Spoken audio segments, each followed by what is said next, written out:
Hello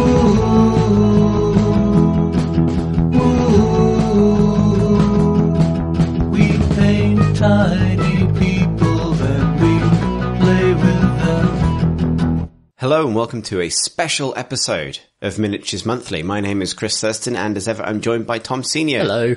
And we are here to talk. We never talk about Age of Sigmar, Tom. We never do we? And so... Such a broad miniatures podcast in which we cover the entire length and breadth of this wonderful hobby. Yeah, we normally would cast our net extremely wide, but for once we are going to drill down deep on Age of Sigmar 2nd edition. So this is obviously a one-off. This is not replacing the episode for July, which will be coming later in the month. This is a special, basically intended to let us nerd out about the huge pile of new stuff that dropped in our laps just over a week ago now. Hundreds of models, reams of new books, and we've sort of bought all of them pretty much, I think, between us. Yeah, I've spent like a happy, week and a half basically surrounded by the best Age of Sigmar books there have been in a like core book context, not a novel context. Absolutely. Just beautiful tomes. I mean, the old Realm Gate Wars special edition things were pretty, lavish. Yeah. These feel lavish, but also dense with delicious lore and proper background writing and amazing art. So in this episode, we're going to sort of do things a little bit differently to normal. We are going to have a battle report. From our first clash in the new edition, which is also the return to our Tzeentch Stormcast rivalry, beginning of a new narrative campaign. But beyond that, we're going to really just be digging into the new stuff. And I think it would make sense to do that in sort of focus on different aspects of the game. But maybe we could start by sort of taking like a holistic view of the whole thing, because I think we were both surprised that this release was so broad. When, initially people were wondering, there'll be a new starter set. Maybe it will come with updated core rules.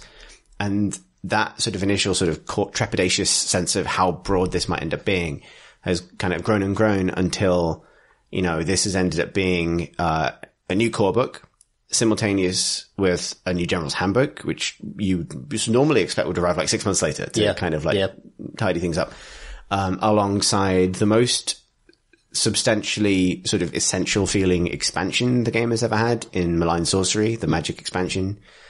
And then like a week later, a new Stormcast battle tome, which obviously, is extremely relevant to you, and a new Nighthaunt battle tome. But between all of those things, like the entire heart of the game has been basically replaced. Yeah, I think the rules have been updated sensibly, and they're like a sort of sensible progression in the same direction. Everything else feels so extra, though. It feels so much bigger than... let's cast our minds back to when we first bought the starter sets. Did you buy the original I didn't. Set? No, I just got the first General's Handbook because that was around the time I was getting into it. Yeah, if I recall, I can't remember what the core book was like in that set. I think it came with a book, I'm certain, but I couldn't really remember it. It's somewhere in my house. Who knows where it's gone? The core book for the new edition is a beautiful piece of work. I think it's on a par for me with the 40k rule book. I think might even be better. I think it's better actually. I think it achieves a lot more across a much broader span of ways of playing the game. Interesting. And I think also it benefits tremendously, weirdly, from the fact that, like, this is Age of Sigmar kind of coming of age, I think. Like, as a setting, specifically. Maybe we can get into that when we talk about the lore.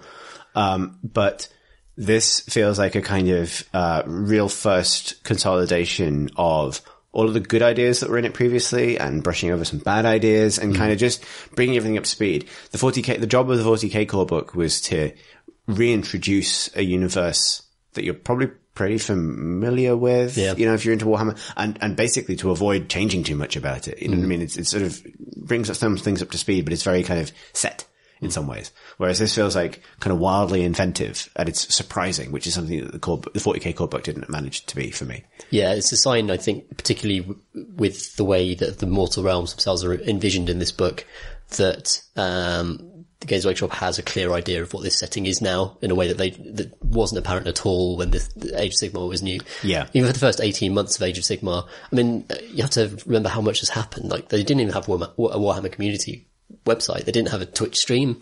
They had a Facebook page, but it was updated nowhere near as much as it is now. Like it's a totally different way of engaging with people, and it's an absolutely necessary way of engaging with people in 2018. Yeah. And between that, that process of kind of communicating, actually talking with the audience, feels like they've learned what people like about the Age of Sigmar setting, and then just kind of almost fed back to us with their ideas and kind of just turned that sort of collaborative discussion into the universe that everyone can enjoy. We can get into this, I guess, when we talk about lore, but something that I'm really glad about is they have introduced the thing people were clamoring for.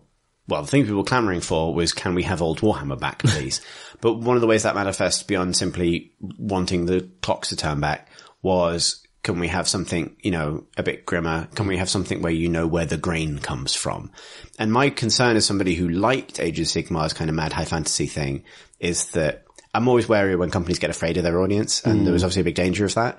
And something that I admire across the board with AOS second edition and how that stuff's been handled is that stuff is there now, but it's an and, not an or. You know what I mean? They have found ways of having crazy high fantasy stuff live alongside. And here's Bob, he makes bread and, he's been eaten by a ghost, live in the same universe in a way that feels like they benefit from each other rather than like it's trying to cater to two different tastes or something like that. Yeah. And I think that's a kind of consistent story across the whole thing. I suppose if I have and maybe this is a broad ranging thing, if I have a complaint or a criticism of this set of things, it's that it feels like one coherent set of things. And as somebody who's pretty into it, I feel like there's no part of it I couldn't have got, right? So that is my initial feeling, that like the core book and the General's Handbook and Malign Sorcery are also kind of tightly interrelated, that they may as well all come in the same box. Like you don't get necessarily a fully complete experience from any of them. And there are specific examples of this. Like I love, it's the new definition of how narrative play works, for example, where it's better defined. There's a more coherent, examples of how a narrative campaign might work, which encourage people to try these kinds of play that they wouldn't normally. And that's all in the core book. But the special rules for narrative play, which allow you to factor in, we'll get to this in our battle report, but we use one of those rules in our battle report, allow you to reflect a battlefield condition or something that's not designed to be competitive. It's designed to reflect something that's happening thematically. That stuff's in the General's Handbook. Yeah. And the General's Handbook was previously like the competitive handbook. So why is that in the General's Handbook and not in the core book? Right. And there's all these sort of slight elements of weirdness where like it feels like a section ends in the core book and then begins again in the General's Handbook. And then passes off to Malign Sorcery for the or the other example. Another thing we'll probably get to, Realmscape rules. In the core book, you find out what it means to fight in each realm. And then in Malign Sorcery, you find out what spells are available. And what magic artifacts are available in each realm. And so on the critical side, it feels like, feels very much like an upsell. Like there's there's a lot more stuff to own now with AOS, in every sense, from simply previously just needing maybe a battle tome, but really just core rules and some scrolls. That ties into the new summoning rules, of course, as well, which is another form of upsell, which I think we just do. I've mixed up. I think we discussed that last time on the podcast. We did, yeah. Which is, as you say, you need a sideboard for certain armies now. You just kind of have to have that if you're going to be playing in a match play context. So that's definitely an element to it. Though I do think that based on the core book alone, you're going to get some cool games. And you'll basically have a good experience with it, and perhaps more importantly, it will tickle your imagination in the way that so many previous releases haven't quite. The core book genuinely has, previously if someone was, and I've had this experience with a friend recently, someone was curious about Age of Sigmar, who liked the old world. Previously I'd recommend a few novels to them, Spear of Shadows, Call of Archaon. Now I definitely recommend the core book. And there wasn't like a game resource for it previously, that stuff. It's like, read the core book. There's so much good stuff in it. Yeah. And actually, I think you're right. Cause that was my initial response, was like, this stuff is all of these books are essential. And then I realized, actually, what's surprising to me is how big this toolbox has gotten. Like, with the mindset, I want to have access to the maximal number of options. Yeah, you need every book now, and the rules are spread out in different places. However, that's partly a testament to the fact that the possibility space of the game has opened up so much. And you can, they're selling like similar to how they've done them 40k, and they did with Age of Sigmar first edition towards the end. Like the £25 starter box where you get some secretors and some ghosts, and you can start playing straight away. Cool. I believe you can play and have a nice time with that and not worry about malign sorcery or Realmscape rules or anything else. But now that stuff is there waiting for you, basically, as soon as the hooks arrive. Yeah. I want to praise the art in the new book specifically. Yeah. I think on the art front, there's been a massive jump, since Line Portents actually started, but particularly in this book, there are some astonishing, just beautiful 2-page spreads, of just astonishing bits of fantasy art that I would compare up with, the art I saw done for the Lord of the Rings films. I own quite a lot of art books and things like that. And a lot of the artwork in this book is more evocative and more kind of, without, there being too much text around it to contextualize it. It gives you the kind of mind's eye vision of what this universe is like. Like it's quite hard to paint a god fighting a god beast, and it's quite hard to paint a god trapped in a kind of internal mortal realms. Open next to me now. One of the best bits about. Which is Slaanesh in his prison. Slaanesh is just kind of like this twisted silhouette with a burning purple heart, and these chains going to these kind of mystical pillars that stretch around him in this kind of vast seeming ether space, and that is just outstanding. I think the artwork in this book is absolutely outstanding, and the reason I think artwork is important to Warhammer specifically, and one of the reasons why I think that Warhammer and Warhammer 40,000 struggles in motion so much is that the game, as you play it on the tabletop, is about frozen tableaus. Everyone makes their moves, and then you create a scene that is still. And for me, that's how everyone really experiences this hobby. So still paintings that evoke a moment of action are especially powerful, because that's kind of what ends up being reflected on the tabletop. Yeah. And it always loses something when it's put into motion or it's animated. Even though I enjoy games like Dawn of War and things like that, it does lose something compared to this, the amazing Crimson Fists on the hill with, fending off chaos. Yeah, we were joking about this when we were looking through the Stormcast book just before we started recording, but the situation, I guess, that occurs in every bit of Warhammer art, or at least a couple of times per tome, that will never occur in real life, is the triangular pile of men firing in lots of different directions. Yeah, which is as orcs or tyranids or undead or whatever come at them, and it's a classic way to compose the scene, but it looks so good, and that's kind of what the models look like. They're posed the same way. Well, I mean, I guess we're getting to I feel this way across the board that your minds, I think, speaking very broadly, I think miniatures war games have a specific relationship with your mind's eye that other forms of games don't.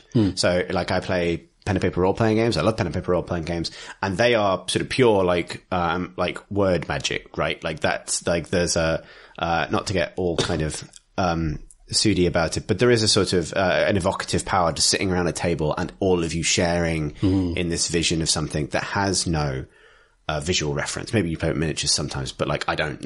It's all theatre of the mind. And a miniatures game it can be lots of different things, because you have a visual referent, and if that visual referent is unpainted grey plastic on a dining table, then you've got to work. Maybe even hurts it a little bit that it makes everything seem smaller. And then that builds up to this very unique thing where you have miniatures that you've poured lots of time and effort into, clashing over, some nice terrain. Like the point we've got to it now. We felt this when we went from playing on this kind of unadorned wooden table, to when I got the terrain board painted, and suddenly it lifts it up, and you start to move away slightly from theatre of the mind towards actualizing this tableau, as you say. But then you need that little bit of glue to make it all kind of come to life. And that's, I think, where world building steps in, and you get a sense of I painted my Tzeentch army kind of in the colours of the art of the front, on the front of the Tzeentch book, which is another really good evocative bit of art that looks like this kind of demonic scream given form. And I kind of that's what's in my head when my army is, even if I'm just picking up a little pink gribble man and moving him 6 inches towards your big gold man. Yeah. That's what is happening in my head now.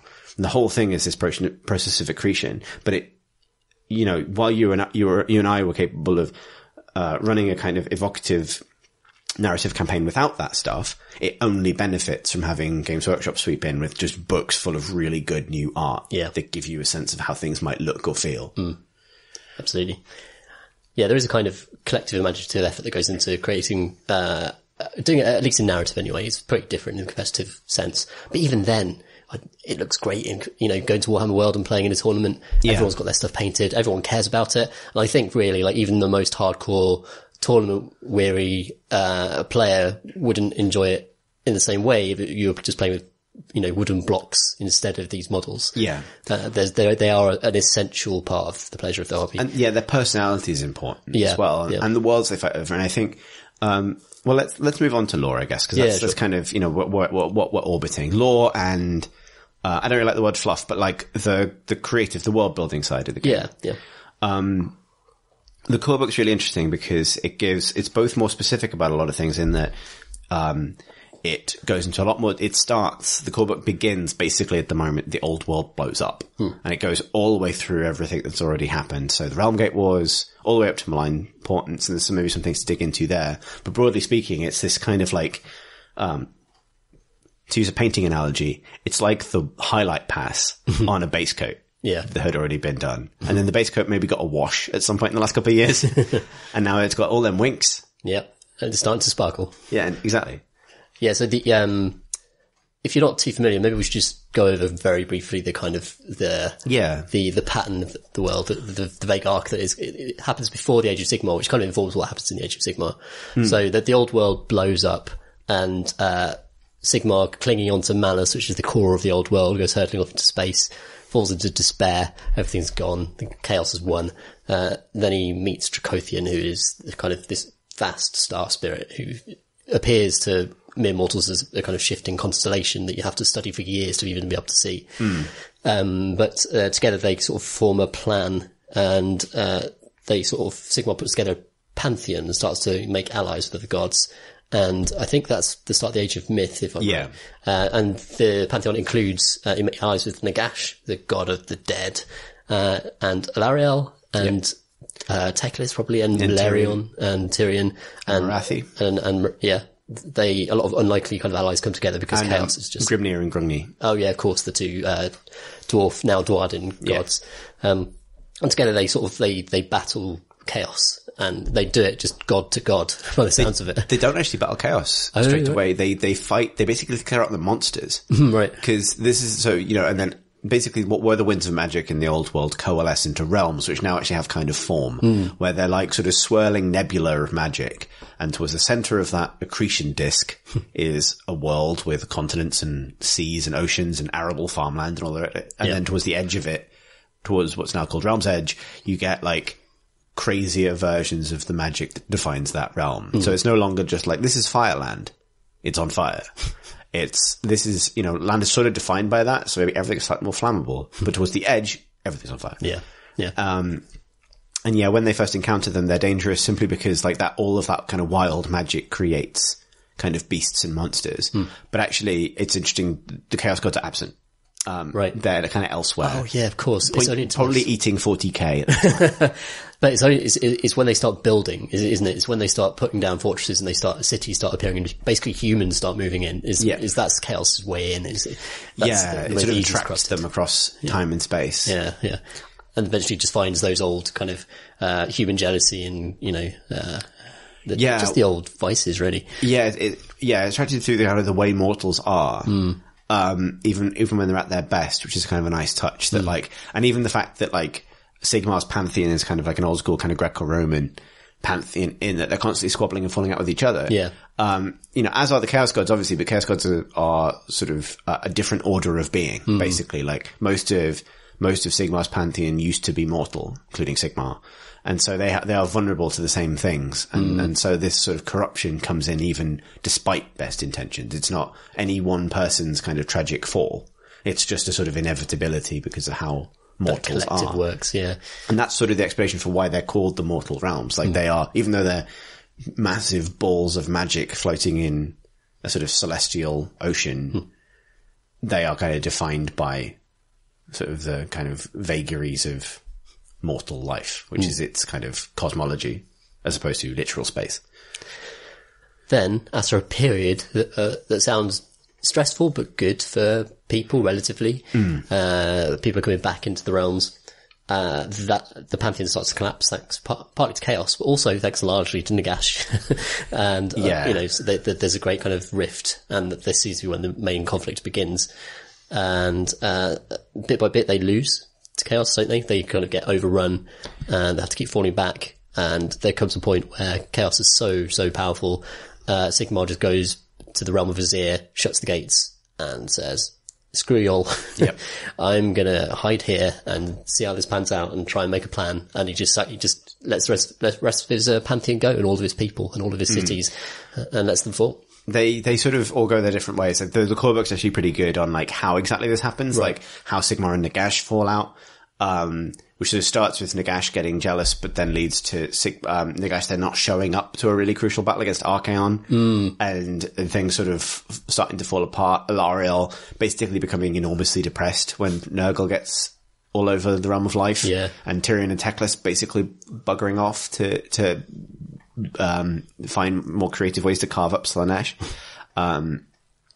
Basically all the elves bugger off to do their own thing because it's what they do. And so there's a really nice, it goes into a little bit more detail about how all of that kind of shakes out, which is appreciated. Does it seem like, it's because, as you said before, because of the vagaries of their mortal nature, or are they manipulated by chaos in that? I don't, not fully. Like, it's sort of like chaos finds a way into all of the different realms eventually. But chaos is kind of let in by immortals, ultimately. Yeah. Like, it's sort of, like, the realm of fire, people are very passionate and they, that sometimes expresses itself as like athletic competition. People from the realm of fire tend to be very athletic, interested in like gladiatorial combat. And then there's a sort of natural escalation of like, everyone has more and more extreme or scandalizing gladiator arenas until one day you got yourself a corn. Yeah. Like, each of the realms kind of goes a bit wrong in one of these ways. And the gods are sort of like maybe too proud to see it happening, but they don't like, the chaos gods do start messing, as we'll get to, messing with, the other gods in time.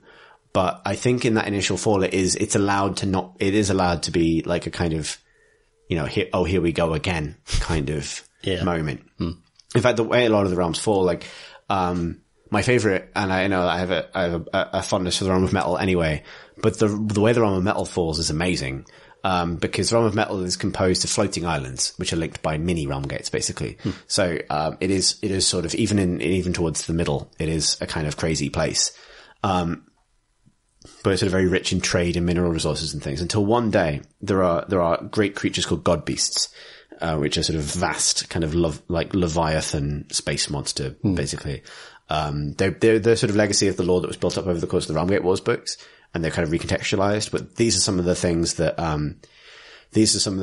those gods had to deal with. So like, we forgot Gorka Morka, who's also a member of that pantheon. Yes. And it wasn't going to be a member of the pantheon until Sigmar said, well, your job is to fight all of the god beasts. And so off Gorka Morka went, perfectly happy, fighting all the god beasts. And so basically Gorka Morka ran out of god beasts to fight, and then bellowed at space, and then jumped into space to fight space. Okay.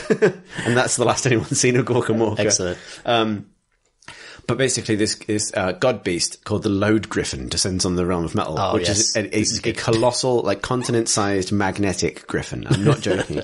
That squats in the middle of the realm and causes a kind of magnetic catastrophe that fundamentally unsettles the economies of the, and I like to think, and this is supposed to be because it's sort of a great kind of ecological cataclysm, but I like to think this because all the money keeps flying away towards the anti-capitalist space griffin. So the various fickle nations of the realm of metal send a conclave of wizards to slay the magnetic griffin. Good luck, have fun. Yeah, how many wizards do you think they sent? Did they send 1? No. Did they send 10? No. Did they send 9? They sent 9 wizards. Man, rookie error. It's such a rookie error. And guess what? One by one, the wizards all did what they were supposed to do. But guess what the 9th wizard did?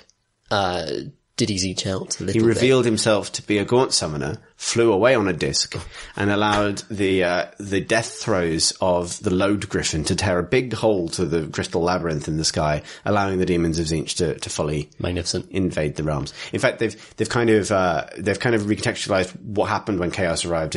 It's always a demonic invasion. Like people start turning, and so there are like, worshippers of malign powers around in the realms for a while, but then something goes wrong in every realm that basically opens the floodgates to the Gribble men. And that's when things go seriously badly wrong. Right. Huh. And after that, you get the Age of Chaos. Yep, Sigmar shuts the doors, and chaos just like runs rampant and across all the realms. And I think, I can't remember what it's called in the books, like 100 years. It just belongs to Khorne, basically. It's like the Red Century or something like that, where, because there are so many mortals just living in places, and chaos just wants to kill them all or convert them. And Khorne's really good at that. That's Khorne's whole deal. Tzeentch, loves that initial change, that shift of power, but then it's Khorne's turn to kind of rampage and go across the realms. And this is why when the Age of Sigmar eventually begins, Khorne is the main villain, because Khorne is the one that has basically conquered a lot of it. Yeah. And just like, Nurgle just loves the realm of life, and that seems to be a great extension of Nurgle's garden. Tzeentch perhaps has to take a back seat when things just become a bit monotonous again, Tzeentch sort of like has a surge of power and then sort of settles into the realm of metal as sort of like a kind of biding time, undermining the others, giving toys to the Skaven kind of way. Yeah.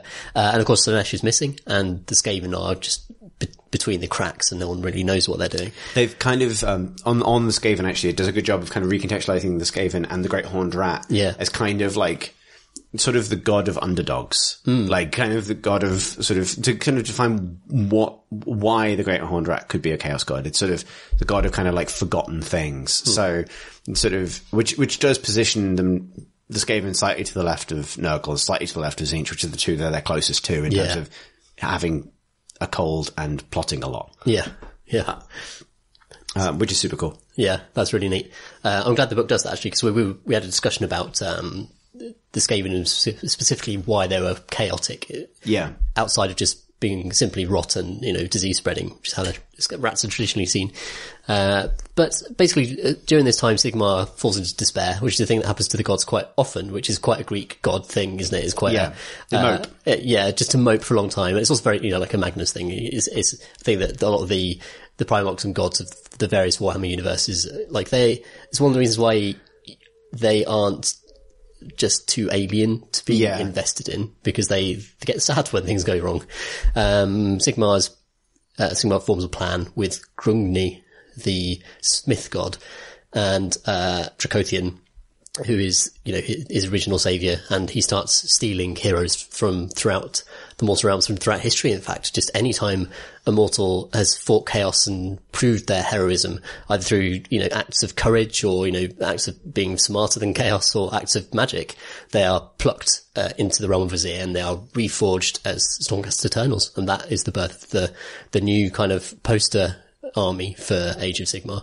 And once he feels as though chaos is about to completely overrun all of the realms and claim total victory, only then does he fling open the gates of Azir in one direction. It's a one-way thing, and he hurls the armies of Sigmar out down to the realm of Akshi, isn't it? Yeah, it's realm of Fire first. That's the first. That's where the hammers of Sigmar come down. Vander's Hammerhand leads the charge. Yeah, there are sort of like semi-simultaneous strikes in Realm of Life as well, from the Hallowed Knights, and that's right. the Realm of Metal from the Celestial Vindicators. Yeah, so he has a plan from the start to try and get the gang back together, which is why he wants to go into the Realm of Life and try and find Alariel. And he desperately needs beachheads. He just desperately needs, space, and he needs to capture realm gates, which is the only way to travel between the realms, unless you're a god or something like that. And so this is the great kind of striking out, and this is the beginning of Age of Sigmar. This is where the first starter set comes in, and this is where the whole new kind of everything is reset from that point. And that's what's been super cool about being a fan of this over a couple of years, is like now seeing it all kind of consolidated and seeing those stories we already know invested with a little bit more detail. It feels like this is the point where people actually started playing. If you know what I mean. It's not like there's more lore and then the game begins. Which is, I think, a weakness of 40k, which has sort of been orbiting the late 41st millennium for a very long time, right? Yeah. Like, the game began with that moment, the beginning of the Realmgate Wars, and it's progressed hundreds of years since, and you can kind of feel it in both the way the armies have progressed and everything else. Yeah, about 2 years into Age of Sigmar, there was a kind of a community event that established 3 cities, and I mean, it was always seemed likely that was going to happen based on the way the event was structured. Yeah. But still, nonetheless, players had a hand in founding the first new cities after the Age of Chaos. And the interesting thing about the Arc of Age of Sigmar is that it's sort of copying the Arc of the Age of Myth, and the same problems are coming back as cities are formed and established. Chaos is finding the same old routes back in, and the gods are trying to find different ways of actually pushing Chaos back, and part of that is via proxies, which is an interesting aspect of the Age of Sigmar. Why doesn't Sigmar just go down and punch Khorne? And it's because they tried that. It didn't work. That they kind of want the mortals to sort it out for themselves with some help. It's actually evading me at the moment. There is actually an explanation why the gods don't fully manifest. It's I think they are sort of, they've done a lot more to invest like the logic of the world a bit. So soul power is definitely a thing. Oh, like, yeah. Who's getting souls, where they're coming from, all that stuff's very linked to the kind of mechanism of how the realms operate. But also divine power is sort of invested by prayer. So the gods actually are more powerful, not acting in a way, but kind of acting through mortals that believe in them. Right. It's sort of this weird kind of recursive godhood thing where it's like, you're better off the board unless you have a model, in which case, unless you're Lariel and Nagash, in which case it's fine. Just go in there, just wade in. Exactly. Yeah. Though I think it always kind of depends on personality. Like Nagash would wade in. Like he's such a kind of weird, emotional figure that he would, if he was really annoyed, he'd get stuck in. You're not wrong, but that is the plot of The Undying King, which is Josh Reynolds' book about Nagash, which I really like, is basically, Arcan saying, Nagash, do you want to participate? No. Do you want, would you like, no. Would you like to, okay, fine then don't. I'm coming now. I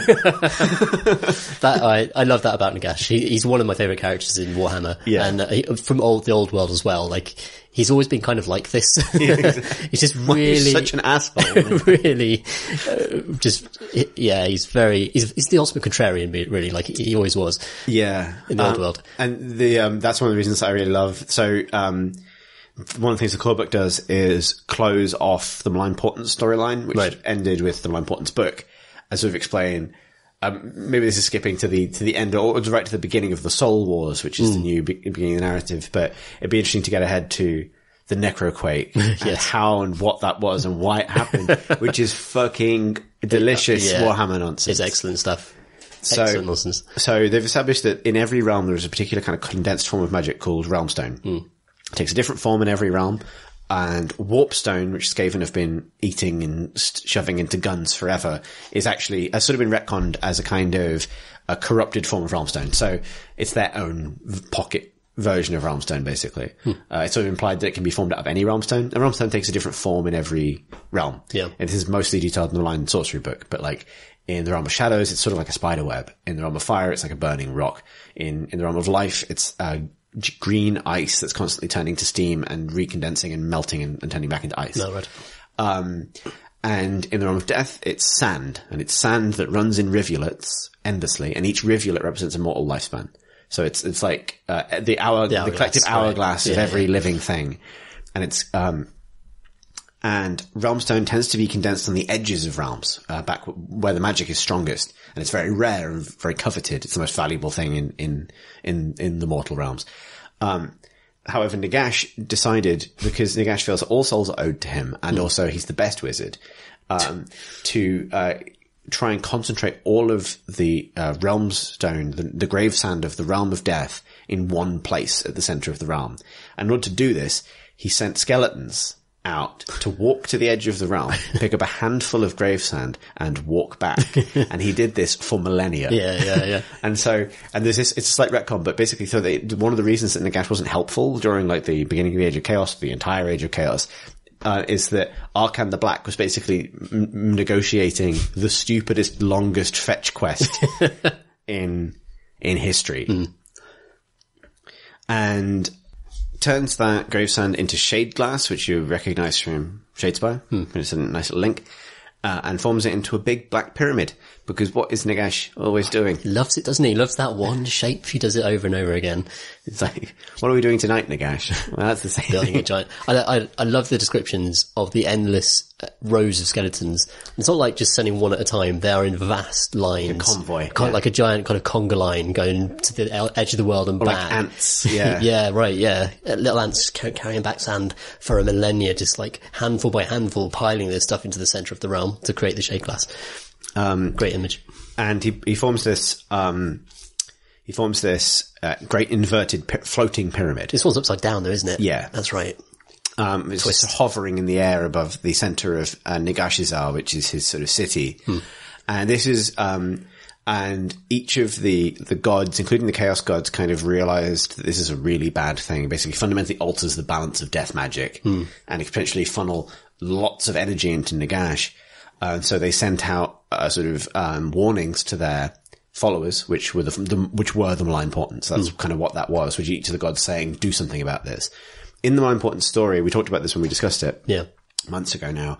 At the end of that story, it's revealed that, a particular, I think it's a Lord Aquila actually, kind of tricks Vandus Hammerhand of the Hammers of Sigmar into entering this massive 4-way battle between death, chaos, destruction, and order that kind of ends in everybody falling into the ground, basically being swallowed up, and the forces, and that battle is enormously destructive and basically means that no one manages to lay siege to Nagashizar.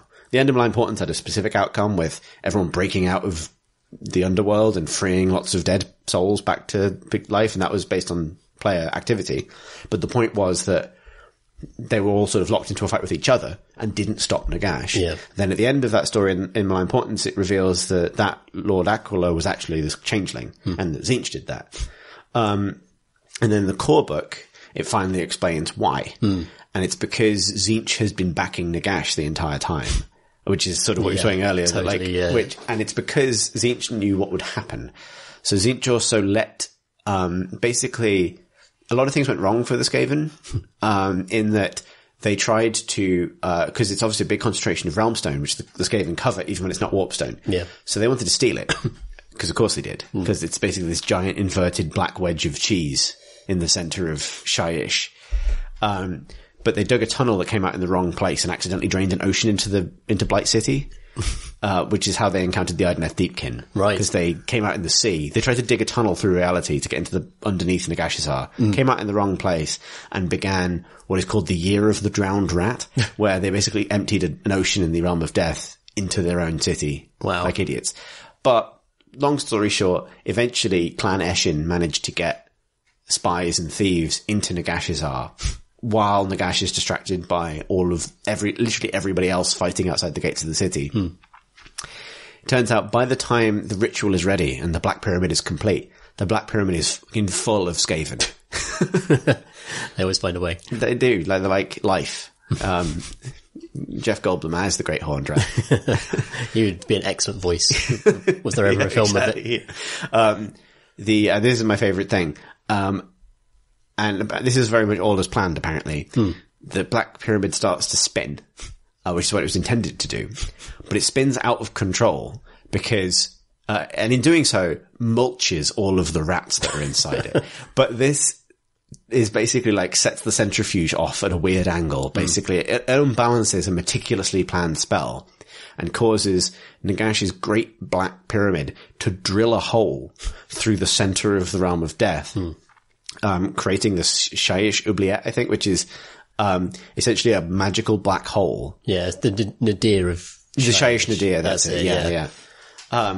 Which then, explodes and creates a shockwave of death magic that ripples across every single realm, which is called the necroquake, which brings the dead back to life, everywhere, causing the rise of the Night Haunt, which is the new kind of ghosties from the core box.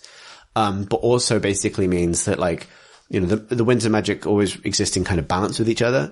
And this sends magic everywhere completely crazy and basically resurrects wild magic and all of this, the endless spells and all of this stuff that, every wizard everywhere finds themselves more powerful all of a sudden. There's a nice description of like sort of street level conjurers who would previously just be like doing tricks for kids, finding themselves clicking their fingers and fireballs erupting from their hands and things like that. Right. And that's why Zeech did it. Because like every wizard just got a lot more powerful because Nagash is a doofus. No word yet on how Nagash himself has taken this news. I think the last anyone, the description is that he's basically standing in the middle of the Shyish Nadir eating all of the magic. Like, I'll take it. I'll take it. Because he thinks he can take all of it. And that's the thing. That's his great, because Nagash is sort of like, I like that twist that like Nagash is sort of like endless ambition. Always, his sense that he's always being slighted is what makes him such an easy mark for Zeech specifically. Like Sigmar's probably an easy mark for Khorne. Because martial honor. Come and fight me. Which is one of the reasons why Sigmar has to sit it out. Because it's like, if he really wants to hit people with the hammer, give the hammer to someone else and make sure they stay in line. Because otherwise you're playing directly into Khorne's hands. I like the element of the cosmology. Yeah, that's right.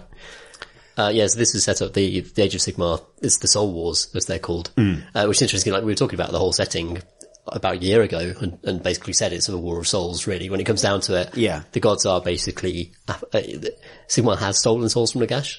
And the stuff that the core rule book introduces and the Stormcast Eternals Battle Tome introduces, a slight retcon here is that when Sigmar sent out his forces, when Chaos was about to overrun all the realms, when he started the Age of Sigmar, his whole process wasn't ready. Like the reforging process was a work in progress thing, and he hadn't perfected it, and he knew that there was a flaw in it.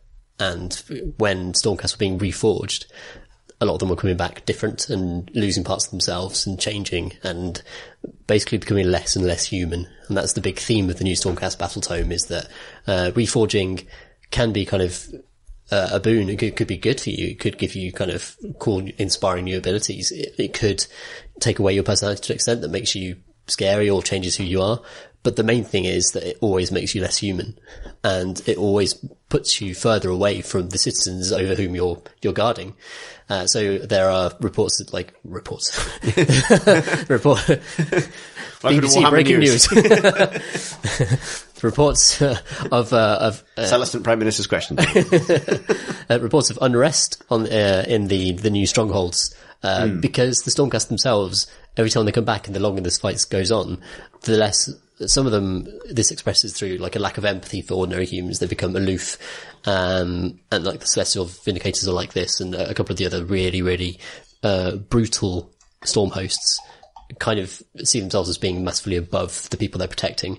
In other cases, it makes you kind of glow in the dark, and mortals find that weird, so they mistrust you. And it's kind of a combination of those two things that's slowly like pulling. Sigmar's plan is unraveling very slowly, even as all the rest of the necroquake is happening.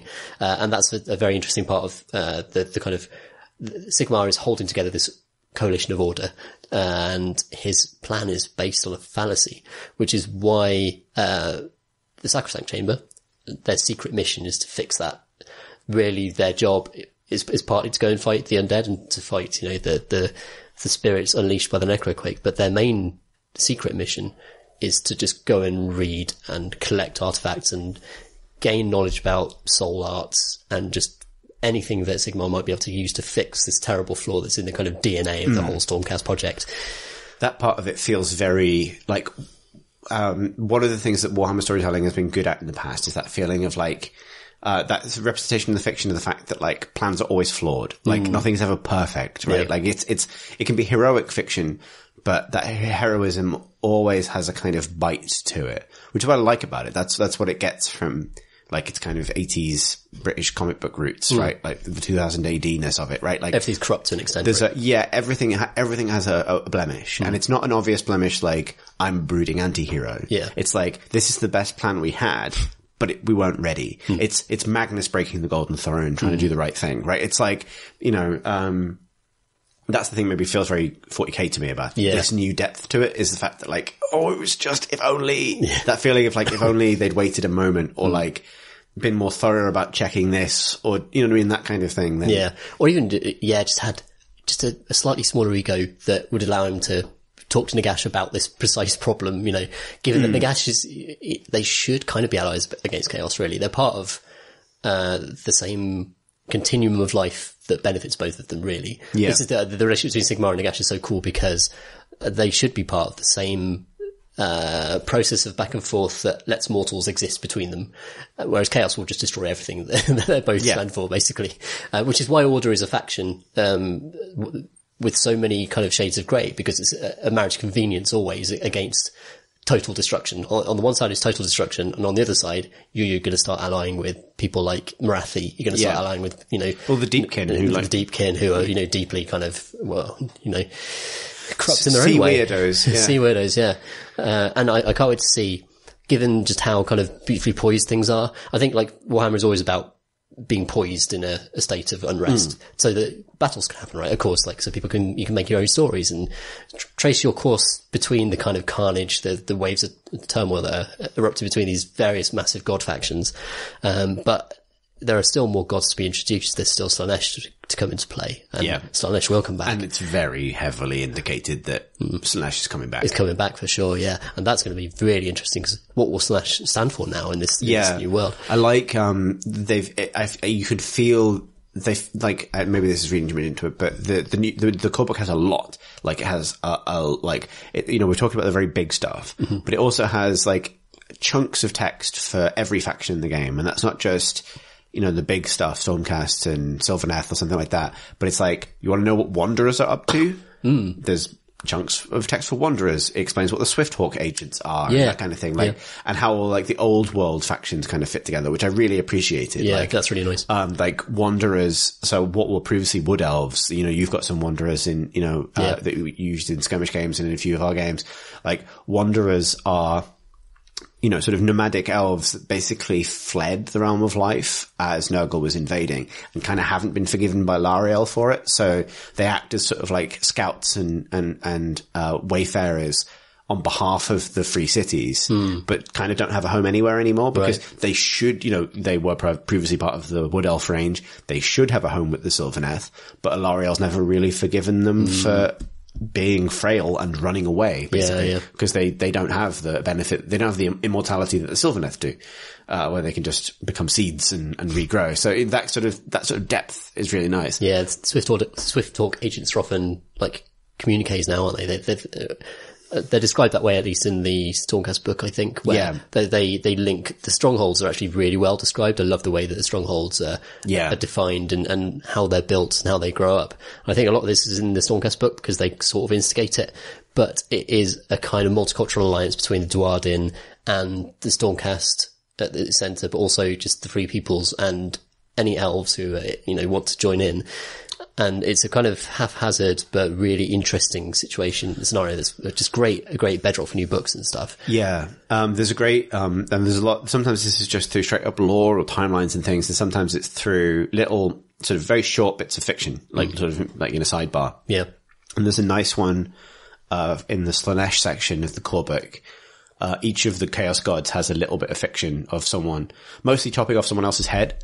And the Slaanesh one is like, it's just this sort of bored woman, who you get the impression might be like royalty of some kind, but is sort of bored at life, who lives in this city in the realm of shadow, which is safe and protected from the blood reavers outside by sort of delicate shadow magic. And she's just wafting incense out of her window. And it's just a sort of like a pan down as she's sort of bored wafting incense out of the window. And in the streets below her, seekers of Slaanesh, so like the mortal followers of Slaanesh, are killing everybody. And she can't wait, because this will make life interesting again. Right. And she's sort of summoning them with the incense is the kind of thing. And so, their description of Slaanesh particularly is, it's got a little bit more kind of grit now. Like, Slaanesh has always been the weakest chaos god in some ways, in terms of, well, not weakest in terms of iconography, but like the one that needed the most rethinking in terms of like, what is this god about in a world where it's not the 80s anymore, and it's not enough to just have the god of snake boobs. Yeah. Like, where sex has to mean something, and excess has to mean something a little bit more sophisticated than just crab tit demons. And I like this idea of like, the other gods don't really account for like just mortal boredom. You know what I mean? Just sort of, you know, sort of ennui, you know, in a setting in, and you want something to happen, and you want excitement and pleasure and things from life. You don't want to get a cold and for your guts to fall out, and you don't want to conduct some mad nerdy scheme to give yourself loads of power, and you don't want to become obsessed with skulls and blood and shouting. Just wish something would happen. You just want to like hang out and do cool drugs with weirdos. And that's Slaanesh. Basically, that's the point where Slaanesh goes. That seems to be Sondor's Well in the Malign Portents book, where they have a little paragraph from each of the gods and their reactions to what's going on. And Slaanesh's main thing is like really worried that these changes, even though it's going well for chaos generally, it's going to be really boring. Yeah, exactly. Being locked up is really boring. And, you know, well, if Nagash wins, everything will be dead and still. And that's just too boring to be, like, painfully boring. It must be fixed. I have to say that description, like, I really hope that Slaanesh is getting a big update, and I'd love to see what new mortal Slaanesh would look like. But that gave me that first sort of like, this is what the fiction's for. It gave me that first kind of like brain tickly idea of what. So, you know, have you seen the, this is maybe a bit off topic, but have you seen, God, which King Arthur movie is it? The really cheesy 80s one. Possibly. I think it's Excalibur. It's the movie Excalibur, which is a very, very silly film. But there's a lot of like having sex on a sword in that film. Right. In a very sort of like, you know, chivalric, these are the good guys kind of way. Yeah, that's a whole genre. Yeah. Of a particular time in pop fiction and cinema. Kind of soft focus fantasy kind of thing. Goes into Conan. But there's a sequence in that where the Knights of the Round Table ride out into like a cherry blossom orchard kind of thing. And they're all just sort of like, there's just fucking cherry blossoms everywhere. Like Gawain's got cherry blossoms just filling up his helmet. It's just like the Virgin Suicides, but for buff knights. Yeah, indeed. And I just love the kind of Slaanesh version of that, where you just make everything a little bit weirder. And it's like, we are the faction that is just like cherry blossoms everywhere, just sort of like bedecked in kind of glorious petals as you ride a snoot beast into the mouth of hell. Just anything not to be still and not to be grey. And basically, like I really else. want to make that army. Yeah, but, that'd be hilarious. Anyway, but yeah, all that stuff is super good. Like it's, I think. No, there's another fiction thing. I want to ask you questions about the Stormcast Battle Time actually, because I haven't read it yet. But there's so many cool details you could pick out. The fact that there are wizard bounty hunters now whose job is to go out into the realms and hunt spells.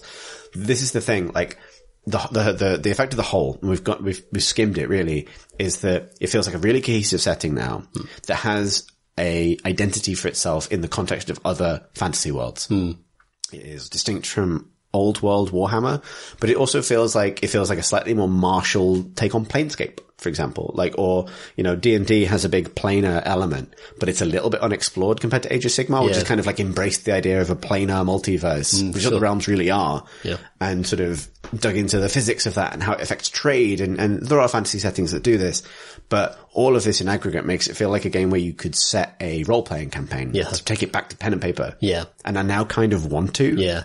That's a huge turning point, I think. Yeah, like, that's like a defining moment for a setting when you really feel like there's enough meat there and a kind of shared vision between you and the players that means that you can all engage and do new things, but also be on the same.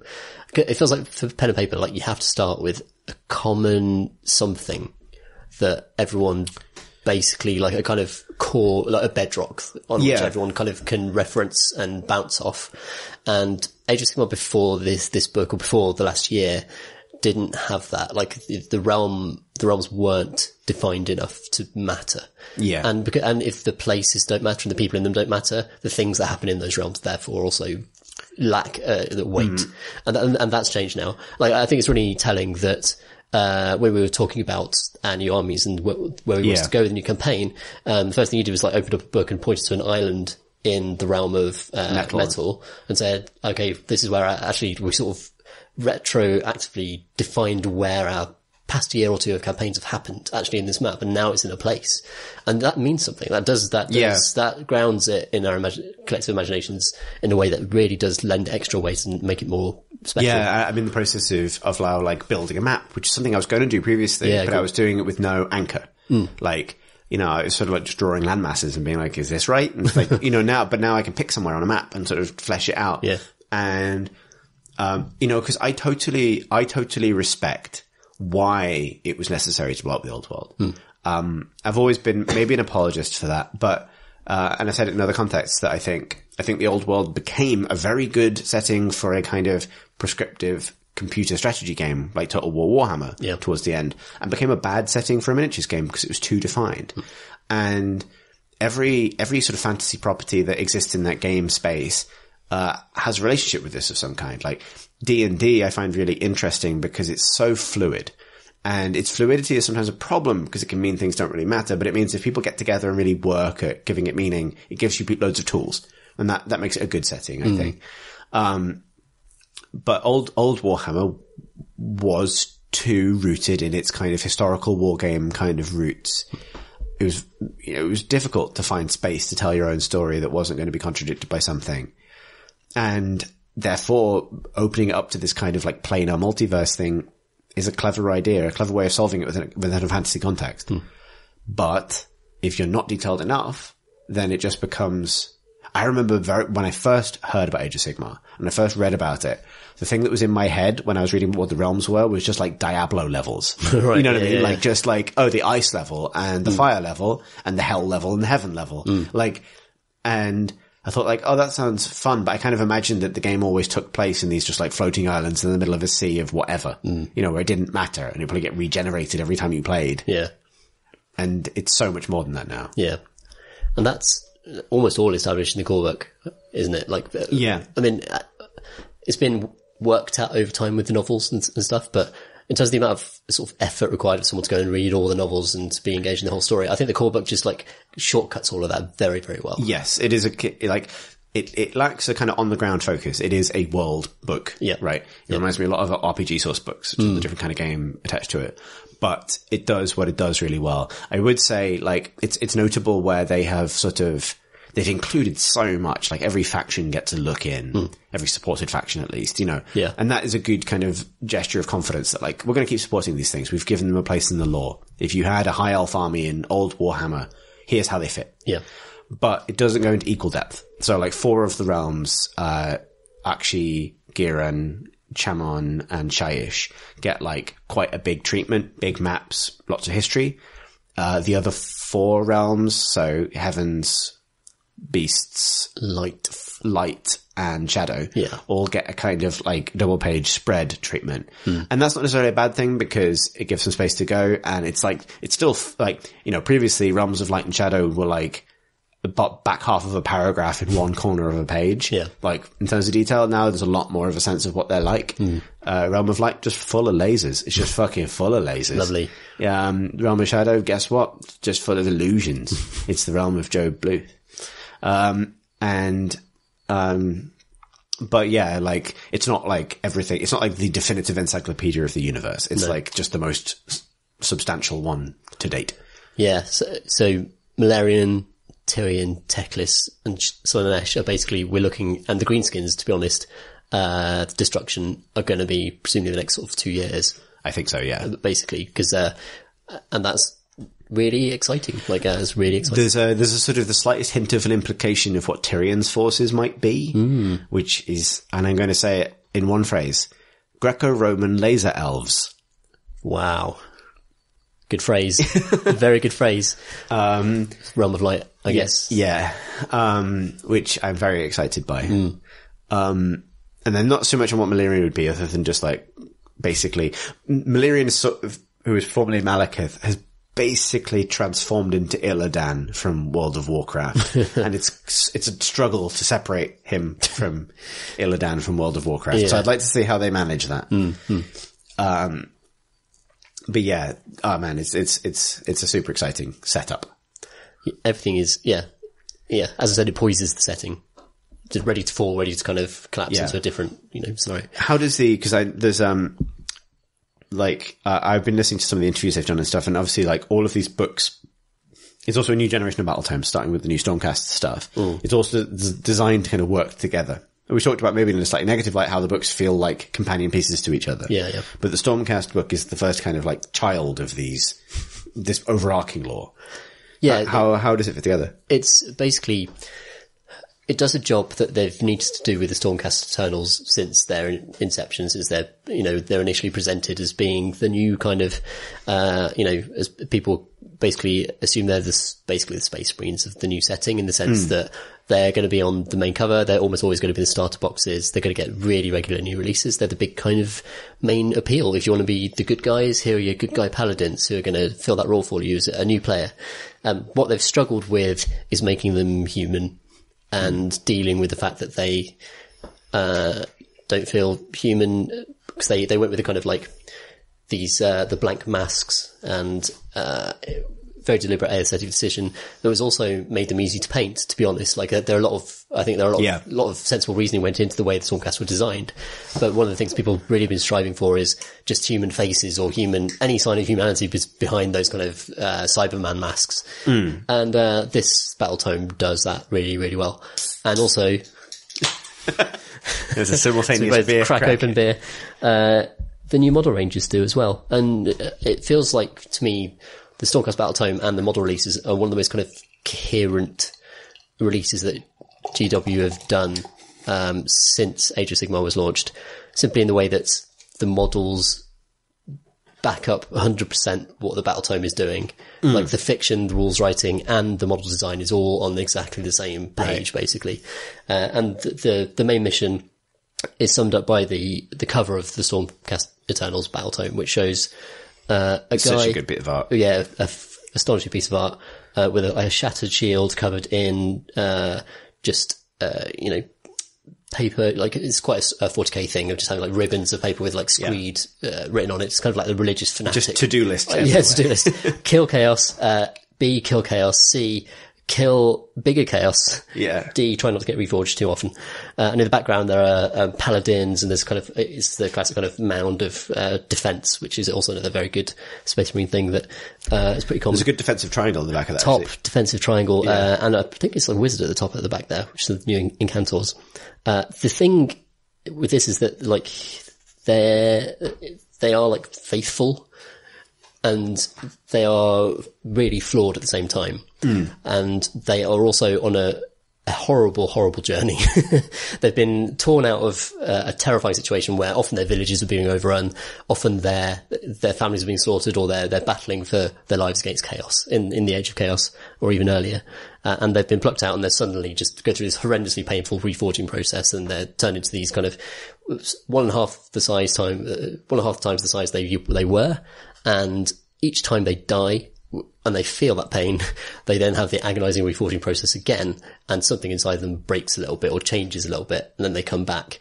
And a lot of the Stormcast Battle Tome, in terms of its fluff, the kind of setting and its, world building. You say fluff. That's what I mean by that. I don't mean that disparagingly. I don't either. Like, the reason I don't like the word fluff is simply because it sounds dismissive. That's how it's often used online. Yeah. I think that's why it sounds bad. But like, obviously we've talked about it for like an hour, so we love it. A lot of it is about how they deal with it, and a lot of it's quite sad. So a lot of it is about ritual and ritualistically trying to hang on to elements they think are human, or that they remember must have been human at some point. And so the Celestants it makes a point of the fact that the heroes are reforged most often, because Stormcast heroes are always at the front, and that is how they're designed, and that's how they're taught. Yeah. And there's something, a really nice point is that when Sigmar was first briefing the Stormcast and creating them, they were going to war in these kind of, in the giant dome that Malarian built, that meant they could die over and over again without being reforged, because it was all an illusion, but they would still feel the battle and basically get battle experience from it. And in that context, Sigmar created something called the Eighth Order, I think it's called. That's an ominous number to choose. Yes, it is. And the Eighth Order rule is when an important Stormcast gets reforged, they basically go through officer training again. And they basically go through all of their tactical training, and it's basically their mind gets tested and their personality gets tested again. Then they come out the other end, and the Eighth Order also feeds them intel that they've learned from battles with chaos previously. So it's supposed to be like a way of refreshing the kind of intelligence of the officer class in the Stormcast. And within like a few years of the opening of the Age of Sigmar, there was so much war and so much battle, and they needed to get people back down so fast that Sigmar lifted the Eighth Rule. And ever since then, Stormcast have been improvising and just desperately going back into battle without being without any kind of sense of like be able to find themselves or learn anything from what's happened. And there's this sense of panic almost on the ground to an extent. They're still brave, they're still trying, but there's this sense that they aren't learning necessarily, and they're still going wrong, and they know it is, and you know they're trying to quiet it down, and that there's that anxiety to the Stormcast Eternals now that really makes them more human. And that's more interesting than like straight up corruption, I think, as a flaw. Like rather than it being like, oh, we fall into chaos. Yeah. Because they introduced that problem early on that it's kind of impossible for a Stormcast to fall to chaos because Sigmar would refuse to reforge them. You know what I mean? Like, yeah, and in fact they make a point of the fact that the Sacrosanct Chamber are terrifying to other Stormcast Eternals who might, feel like they're at risk of not being reforged, because the Sacrosanct are Sigmar's executioners, because they have the ability to unbind people's souls and destroy them. Like, they can point at a Stormcast Eternal. They're the people who put them together, and they can tear them apart in an instant. So Sigmar metes out justice to Stormcast Eternals that have gone wrong with the Sacrosanct Chamber. Like, they're one of the same thing. And up until this point, that's happened in the reforging chambers. Like, the Sacrosanct have just unbound a soul and sent it out, or destroyed it, disintegrated it. But now that might have to happen on the battlefield, because all the Sacrosanct are down in the realms now. They've moved out of Azir. No one is manning the reforging process. The reforging process is just down to the 6 smiths who are desperately hammering and trying to get it right. Been there. We've all worked for companies where you just... Everyone's on holiday. Everyone can, you can make do with fewer resources. They're freelancing the reforging process. They've got budget for it. It's all but it's not the same. Exactly. And more mistakes get made. Yeah. And so there's all this kind of tension within the Stormcast Eternals force that there's expressed in this book that hasn't been expressed, I don't think, in even the novels before. And I think what you see, so much of it is actually in the cover art. Like, you see that he has like rings in his shoulder pad and like scrawlings on his shoulder pad and on his armor, and these paper kind of scrawlings, tattoos, and all of that is simply ritualistic ways of holding on to their humanity as they are reforged over and over again. And sometimes it works for some of them, sometimes it doesn't, and often a lot of them slavishly copy their leaders and the weird habits that their leaders adopt. So Lord Celestin, who paints his entire body blue, for example. This isn't in the book, that's the thing I've just said. Yeah, he blued himself. Then other Stormcast Eternals who are really terrified. Yeah. They might still be completely human, but just natural human paranoia. You know, it's like, oh, I'll paint myself blue just in case. Maybe it helps. No one knows. It's like a horrible curse that no one knows how to undo. And that's kind of where the Stormcast Eternals are at, like internally at the moment. It's such a cool place to create. I mean, we kind of did this with Tantris in our campaign. He became a bit wrong. He just became a bit wrong and had to be retired gradually. And imagine the anxiety that would cause to all the people that followed Tantris and saw him in his glory days. Now they're seeing what he is now, and that doesn't go away. Like, Sigmar doesn't erase those memories necessarily. Though there is, like in the more important short stories, there's a sense they're stripping out wrong bits of that person to try and turn them into something. But what this battle tome reasserts is the fact that they do stay human, but they look increasingly terrifying to people who are ordinary. It sort of taps into a fantasy trope of like the kind of god being, right? Like, you have Azimar in D&D who are like elemental people, and I've been playing Pillars of Eternity, the In Exile RPG, Obsidian RPG, and that has, people who are sort of touched by a particular god and their heads go all weird, which is what it universally means in fantasy, to be touched by a deity of some kind. And I like the fact that sort of trope has found its way into Warhammer Age of Sigmar through the Stormcast reforging process. So yeah, some people just become kind of like brain dead zombie god warriors, but some of them become lightning bearded mega men. Yeah. Some of them are like, it describes them walking through the mud and their footprints just steam forever. Right. They're just like baked into the earth, and there's something about their kind of, about their personality that is, they're all infused with godhood, basically. Like Sigmar has infused them all with a portion of his godhood. That is the idea. And so these effects, they have that in them, and it can express itself in strange ways. The way it should be expressed is through strength and determination, and having incredibly loud voices in the books, which is actually a part of one of their superpowers. I love it. So they just have these booming battlefield Never voices. work in an office with a Stormcast Eternal, but everyone knows what it's like. Absolutely. Stormcast Eternals don't need people people to run between units to express the commanders. They're very loud. Because they're extremely loud. This is literally a point in the book. So that's why it's so OGT for that one guy to have a trumpet.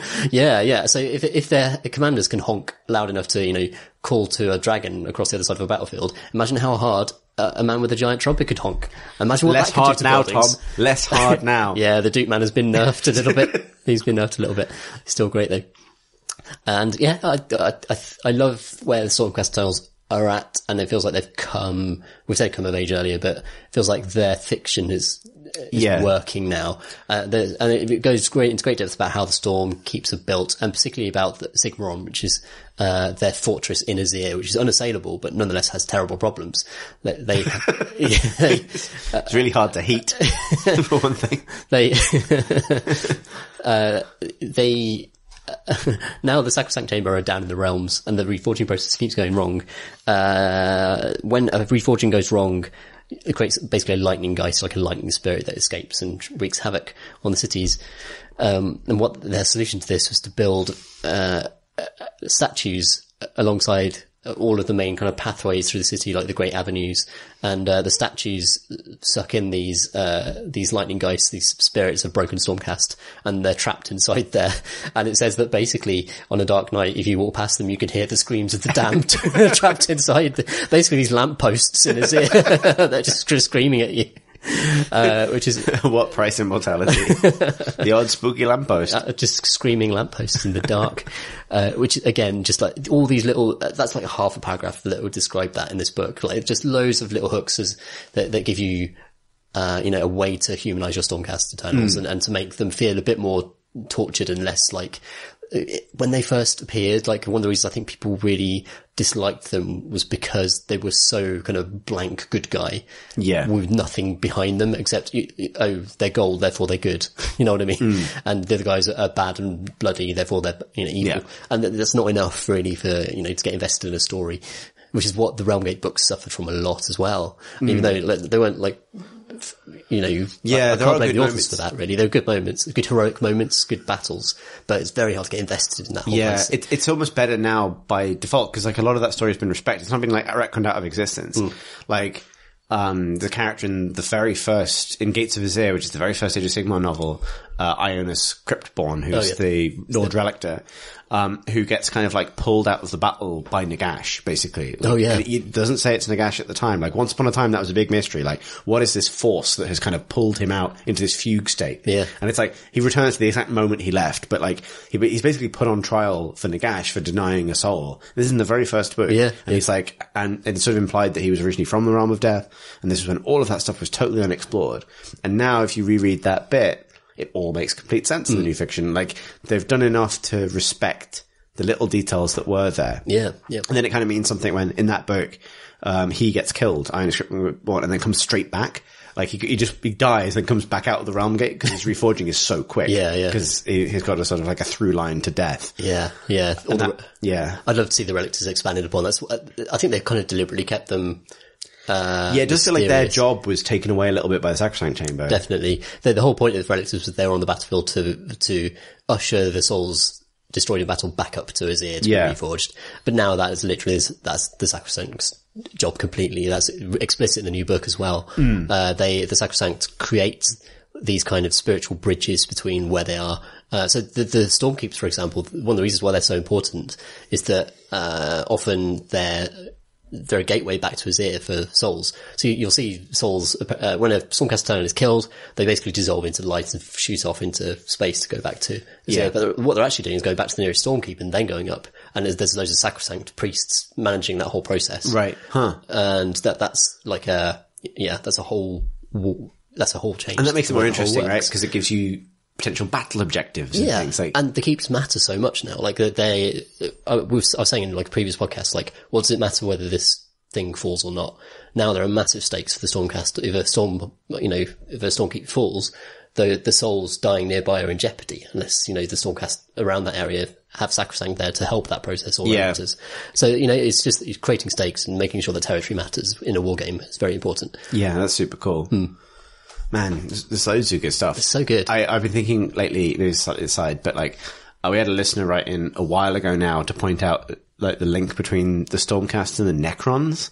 And that has weirdly only gotten deeper because the Necrons were basically, before they were robots, they met a race of star-faring, star-eating, celestial beings called the Catan, who took the form sometimes of dragons or kind of like draconic kind of creatures.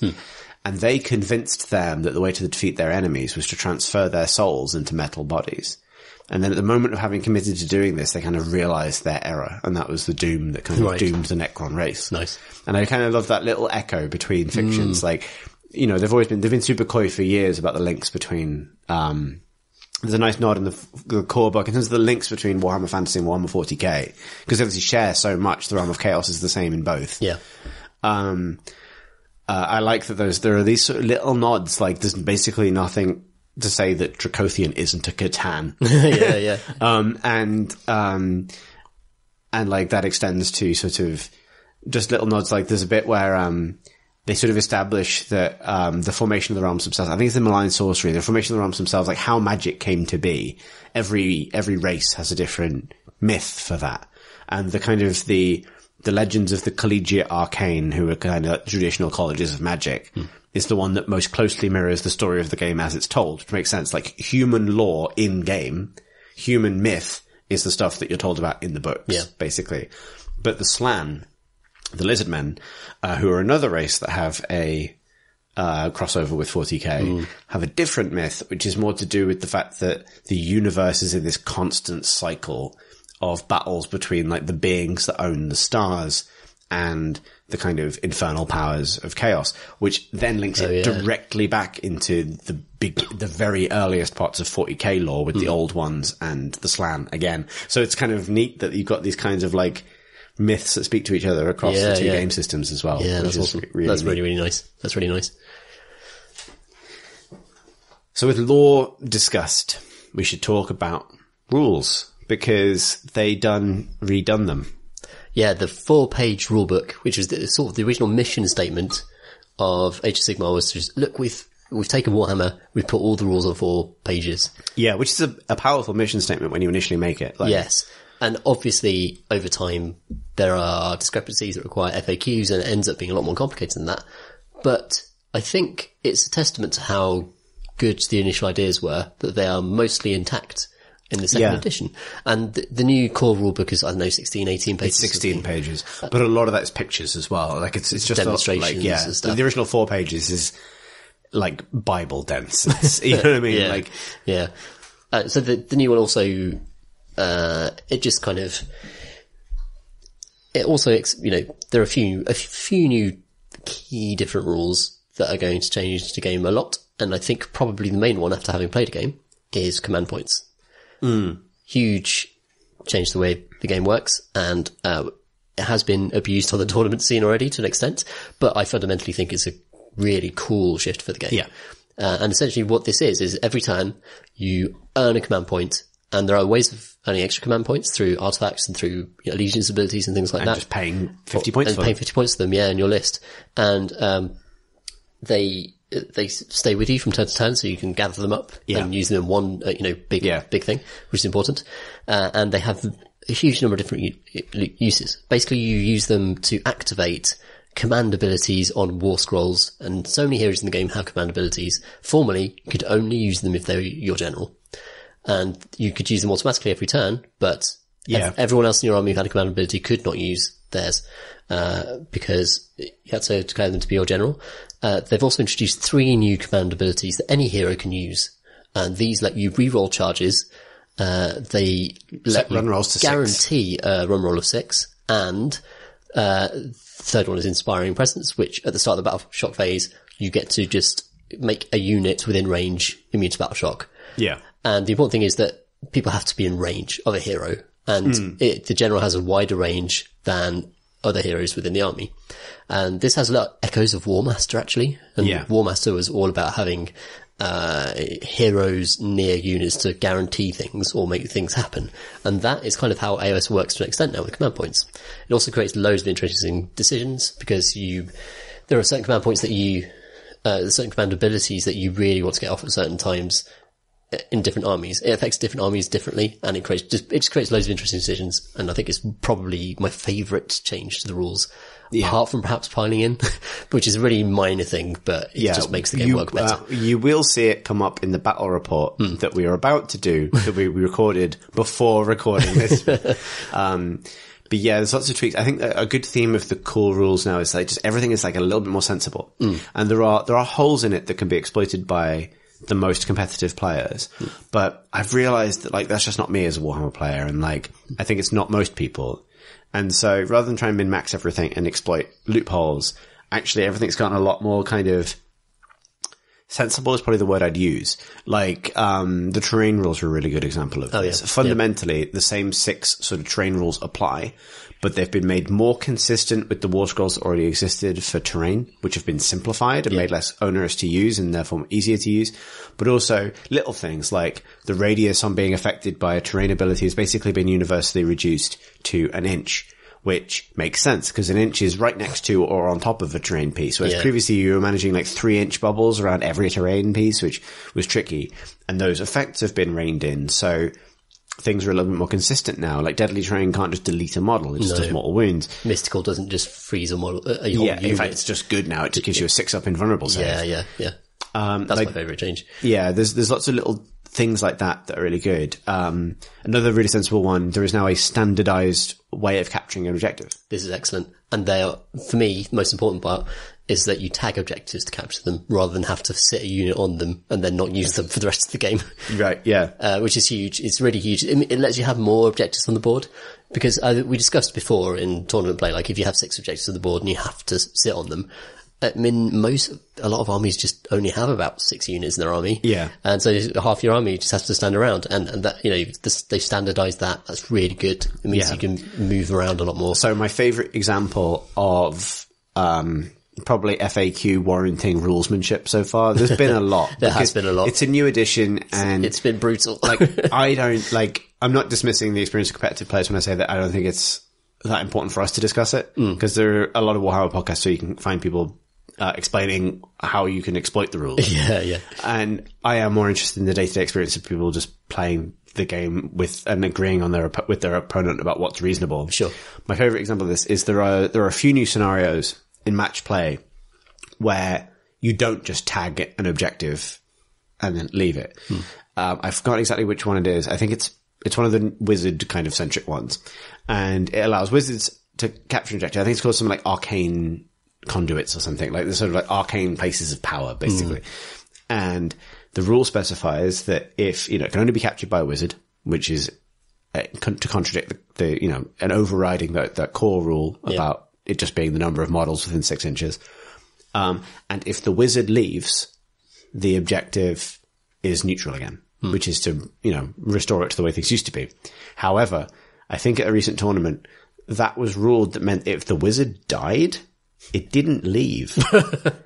So if but it's dead. It's gone. If it dies, it left. It still holds the objective. It went to Shyish when a gash is. It's with ceased to be. Join the choir invisible. No, because leaving and dying are different things, Tom. Yeah. That's the kind of hair that's being split on some of this stuff. But I'm not really interested in that. Like in principle, so this allows for relatively elegant things. Like it's the number of models within 6 inches of an objective. Fine. There's no more looking up the war scroll for every single scenario to find out which particular combination of things it is. Also, and then they've done things like on certain scenarios where they want to emphasize a certain type of unit, which is often wizards or heroes with artifacts, which is a different, interesting kind of distinction. It's like those models count as 20 models, which is a really good way of doing it. It's just they have bigger weight rather than they override the rule, which, Yeah. Really, really neat. The piling rules are very good. So a lot of this, I think if you don't play the game, it's going to sound like pretty minor stuff, but actually just cleans the game up and just makes it work better and more how you'd expect, armies fighting to actually do. A big example of this is units have to attack in combat. Yeah. Which is a huge change from the previous edition. And one of the silliest kind of aspects of the game, in a mind's eye sense, where a unit would charge and then not attack and sort of do a dodgy dance, like a kind of Matrix dance and not actually, now you've got to attack, you're in a war situation. You're fighting for your lives. You're having to break through. You're under command to charge. So yes, you're going to fight. Which is very good. The piling rules are a very elegant change where previously you'd have to move towards the nearest model. Now, this is so subtle, but changes a lot. You have to finish no further away from the nearest model. Yeah. Which basically lets you, it's so much more elegant for just, splaying a large unit around a target. Yeah. Because you can rotate around bases. And this is something that won't be apparent if you haven't really played the game very much, but it's just such an obvious tactile change that changes the whole It may be that this comes up in a battle report we will embark on very soon, but it means that a large unit encountering a unit with a very large base can over successive turns slowly surround that large base. Whereas previously, because you once you're in base-to-base contact, you're basically stuck. Yeah. Like, you can't go any closer, which this is both more cinematic and also fairer. Yeah. And fits, like, I've always found that piling in and that kind of, those sort of vagaries of the combat phase are sometimes the hardest things for AOS to learn. Yeah. Because some things don't make a lot of sense. Like, getting pinned is a kind of difficult thing to get your head around. Yes. But this pile-in rule is so much closer to how it feels like it should work, where it's like, I've been fighting this beast for a couple of turns. I should be getting more on top of it, right? So if I charge my horde into your big monster, maybe on the first turn I've only got enough distance to get the front line in, but if that fight goes on, I'll eventually get the entire unit around it. Yes. And get more attacks every turn. That means, it just makes things, it means that combat, which could be a combat that's happening turn after turn after turn, gets more, the dynamics of it change as time goes on. And that sort of thing is really good for the game. Yeah. And it's how a war game should work. Yeah. It's just how units should interact, like how you'd expect a large unit to wrap around the small unit and to be able to do so relatively freely, especially around the fringes. And what this lets you do is basically, if you're base-to-base contact with a unit on the edge, you've got a pile-in move of 3 inches, which is a free move at the start of the combat, just before the combat phase. And that lets you slide around the base 3 inches, basically. Yeah. And opens up loads of space for other people in the unit to get into base-to-base contact. And then once you're all in base-to-base contact, you can all slide around.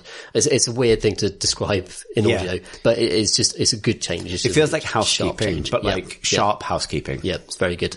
And like, I think there are things that are like, so this is the thing, like, I think as you explore that rule set, and maybe it's worth branching out into the span of that rule set, because the whole thing has kind of been expanded. Like, I really would describe this set of books as a toolkit to kind of construct whatever kind of experience you want to have with the models you've collected. Yes. Like, I can't get away from the fact that, Warhammer was originally a role-playing system in conjunction with a set of miniatures.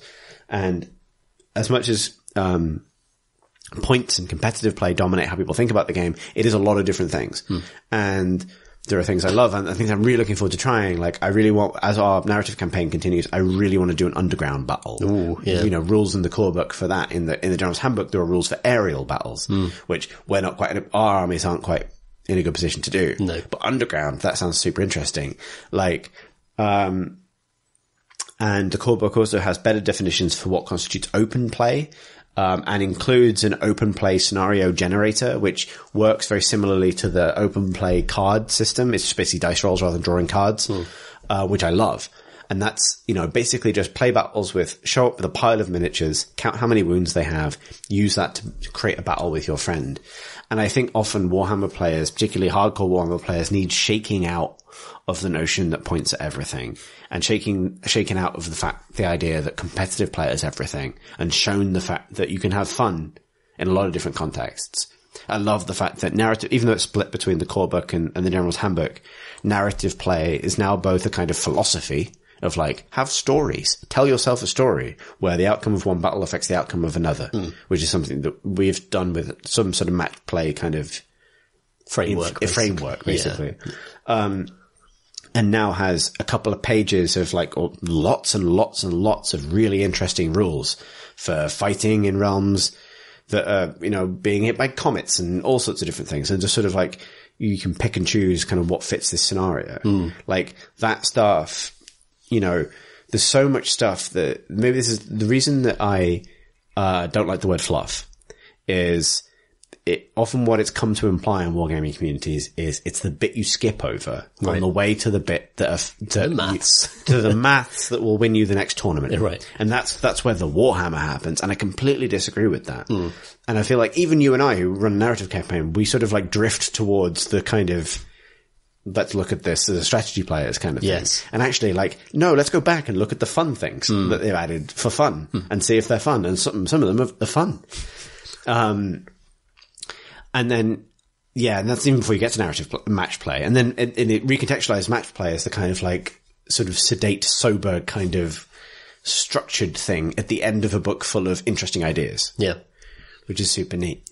It's really nice. It's interesting because we've both, been to tournaments and we both sort of play competitively and narratively. Yeah. So I think we've tried to get across both perspectives. Obviously we're not like power gamers by any stretch, but I think I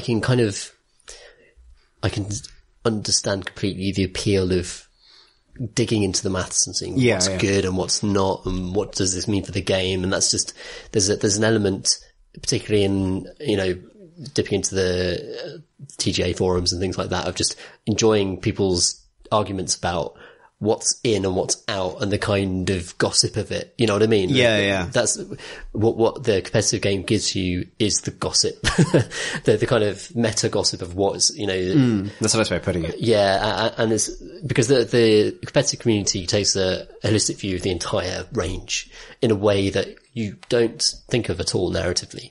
And that's just an interesting and different way of thinking about the game. It's not nothing I'd ever want to get sad or argue about really very much. Like there are some pretty gross combos happening in tournaments at the moment, but they're going to get FAQ'd. So I can't get angry about it. You know what I mean? I think that's the thing, is like, I completely agree. And I'm not interested in kind of like planting a flag on either side of that argument, because I don't think it should be an argument. No. I think the only thing that I perceive is that I do think that competitive players are sort of, I've seen this in multiple different contexts, a little bit of a warping effect on the kind of discussion that takes place. Not totally, but, well, actually I think what it is the majority of arguments happen in a competitive context. And that's sort of where as we both know, working in media, like, drama has a tendency to draw the eye. Yeah. More than people happily role-playing in the corner does. Yeah. And so it can dominate the tone of a community to an extent, in a way, even if it doesn't constitute every single forum thread that gets written. And I think it's always good to remind everybody that, in the words of the theme song that Mike Debenham sung for us, like, we paint plastic people and we play with them, right? Like, that's it. You can't get away from it. And that's why I want to, there's an overwhelming amount of tools in the toolbox of the AOS second edition book, and I want to have played with all of them. So, in the battle that you're about to listen to, we played a couple of days ago, as the time we're recording this. Yeah. We chose, for example, not to use the Realmscape rules, and that's something that's interesting to maybe move on to. One of the things the core book provides is rules for every realm. That are pretty substantial. Like, they can really change the landscape of the game you play. From the realm of fire, where you can set fire to terrain pieces, which not only means they do damage to people standing on them, but also means they become 100% line of sight blocking as the flames tower up. Or the realm of metal, where there's a command ability that can give any unit a 6-up invulnerable save against mortal wounds. Like, all of this stuff potentially completely changes the fabric of the game you're about to play. And one way of looking at that is, these rules are broken, you couldn't possibly use them because they'll completely give an advantage to one side or the other.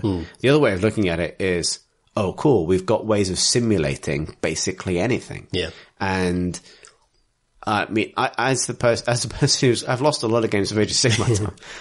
Like, I kind of want to just throw all that stuff in the ring and see what happens, like, it becomes a toy box rather than just a sort of system that needs to be solved. Yeah, I think, as we'll come on to with the battle, I think we decided to keep it relatively simple for this particular fight. Yeah. Because we're still getting used to the new rule set, such as it is.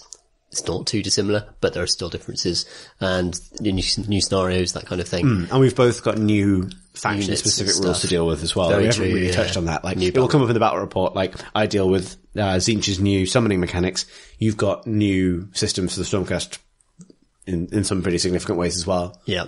I've played an odd couple of battles in the last week or so, because the Stormcast book has been about to come out well, when I played, Game to Come, the Stormcast, I didn't have my battle tome. So I was just kind of going on a second-hand, Scions rule, which was accurate. But I think the Paladors might not have been quite right what I did with them, but, well, you'll see. You'll see how I get it all wrong. And only small aspects of it wrong. But yeah, I played against Chimp as well, and I played with like the new points for the Stormcast, but without the kind of new War Scrolls. There have been quite significant changes to War Scrolls for some Stormcast units, which again have been devoted just to making them more sensible and less ridiculously kind of swingy, which is maybe the Stormcast is supposed to be sturdy and consistent. Yeah. In a way that Chaos is supposed to be zany and, you know. Well, this maybe acts as a kind of preemptive coda to the discussion. You're probably about to hear at this point. But it's interesting, like, those changes to the Stormcast frame the fact that Stormcast have become a little bit more kind of dependable, sort of, particularly now that they have access to magic. They are a jack of all trades army that is very solid. Yeah. And Chaos is sort of, I think, increasingly defined as an army where things can swing quite hard because that's appropriate to the fantasy of a chaos force, right? Like, it's kind of there in the name. Like, this is the army that is fickle on the battlefield, whereas the forces of order maybe deal a kind of, that's been more kind of, consolidated in the rules now, that sense that you can rely on your troops to achieve a certain thing. Yeah. Whereas my dudes, fuck who knows yeah, exactly. what that Chaos Spawn's going to look like. Indeed. Giant melted Kilroy Silk. Now I have to convert a giant melted Kilroy Silk. Excellent. Our games keep getting better and better. Yeah. Maybe that's the note that we hand over to ourselves in the past on. Yeah, it's been a very timey-wimey podcast, I feel like, this one. But I feel like I feel glad to have dug back into the lore. I feel more at home with tasty lore than I do with rule stuff, really. Yeah, I'm really excited about it. Like, I'm excited that, so you can expect that if you missed our kind of Tzeentch versus Stormcast narrative battle reports, that they will return to the podcast now, I think, with a vengeance. In force, yeah, for sure. As we embark on a new adventure of magical nonsense versus big gold men who don't care. Yeah, and that's exciting for us. And obviously we will talk about other miniatures things sometimes. But, well, I mean, X-Wing 2.0 is in September. And Kill Team and Adeptus Titanicus. God, there's so much. I know. It's so good and so expensive, but so good as well. But for now, we should let you enjoy a full 90 minutes, imagine, of Tom and I playing and talking through our first collision in AOS 2.0, which sees, I should stress, a very exciting moment for both of us, not only the end of Stardrake Watch, but the end of Zangor Watch. Could it be? Yes. It is. It is.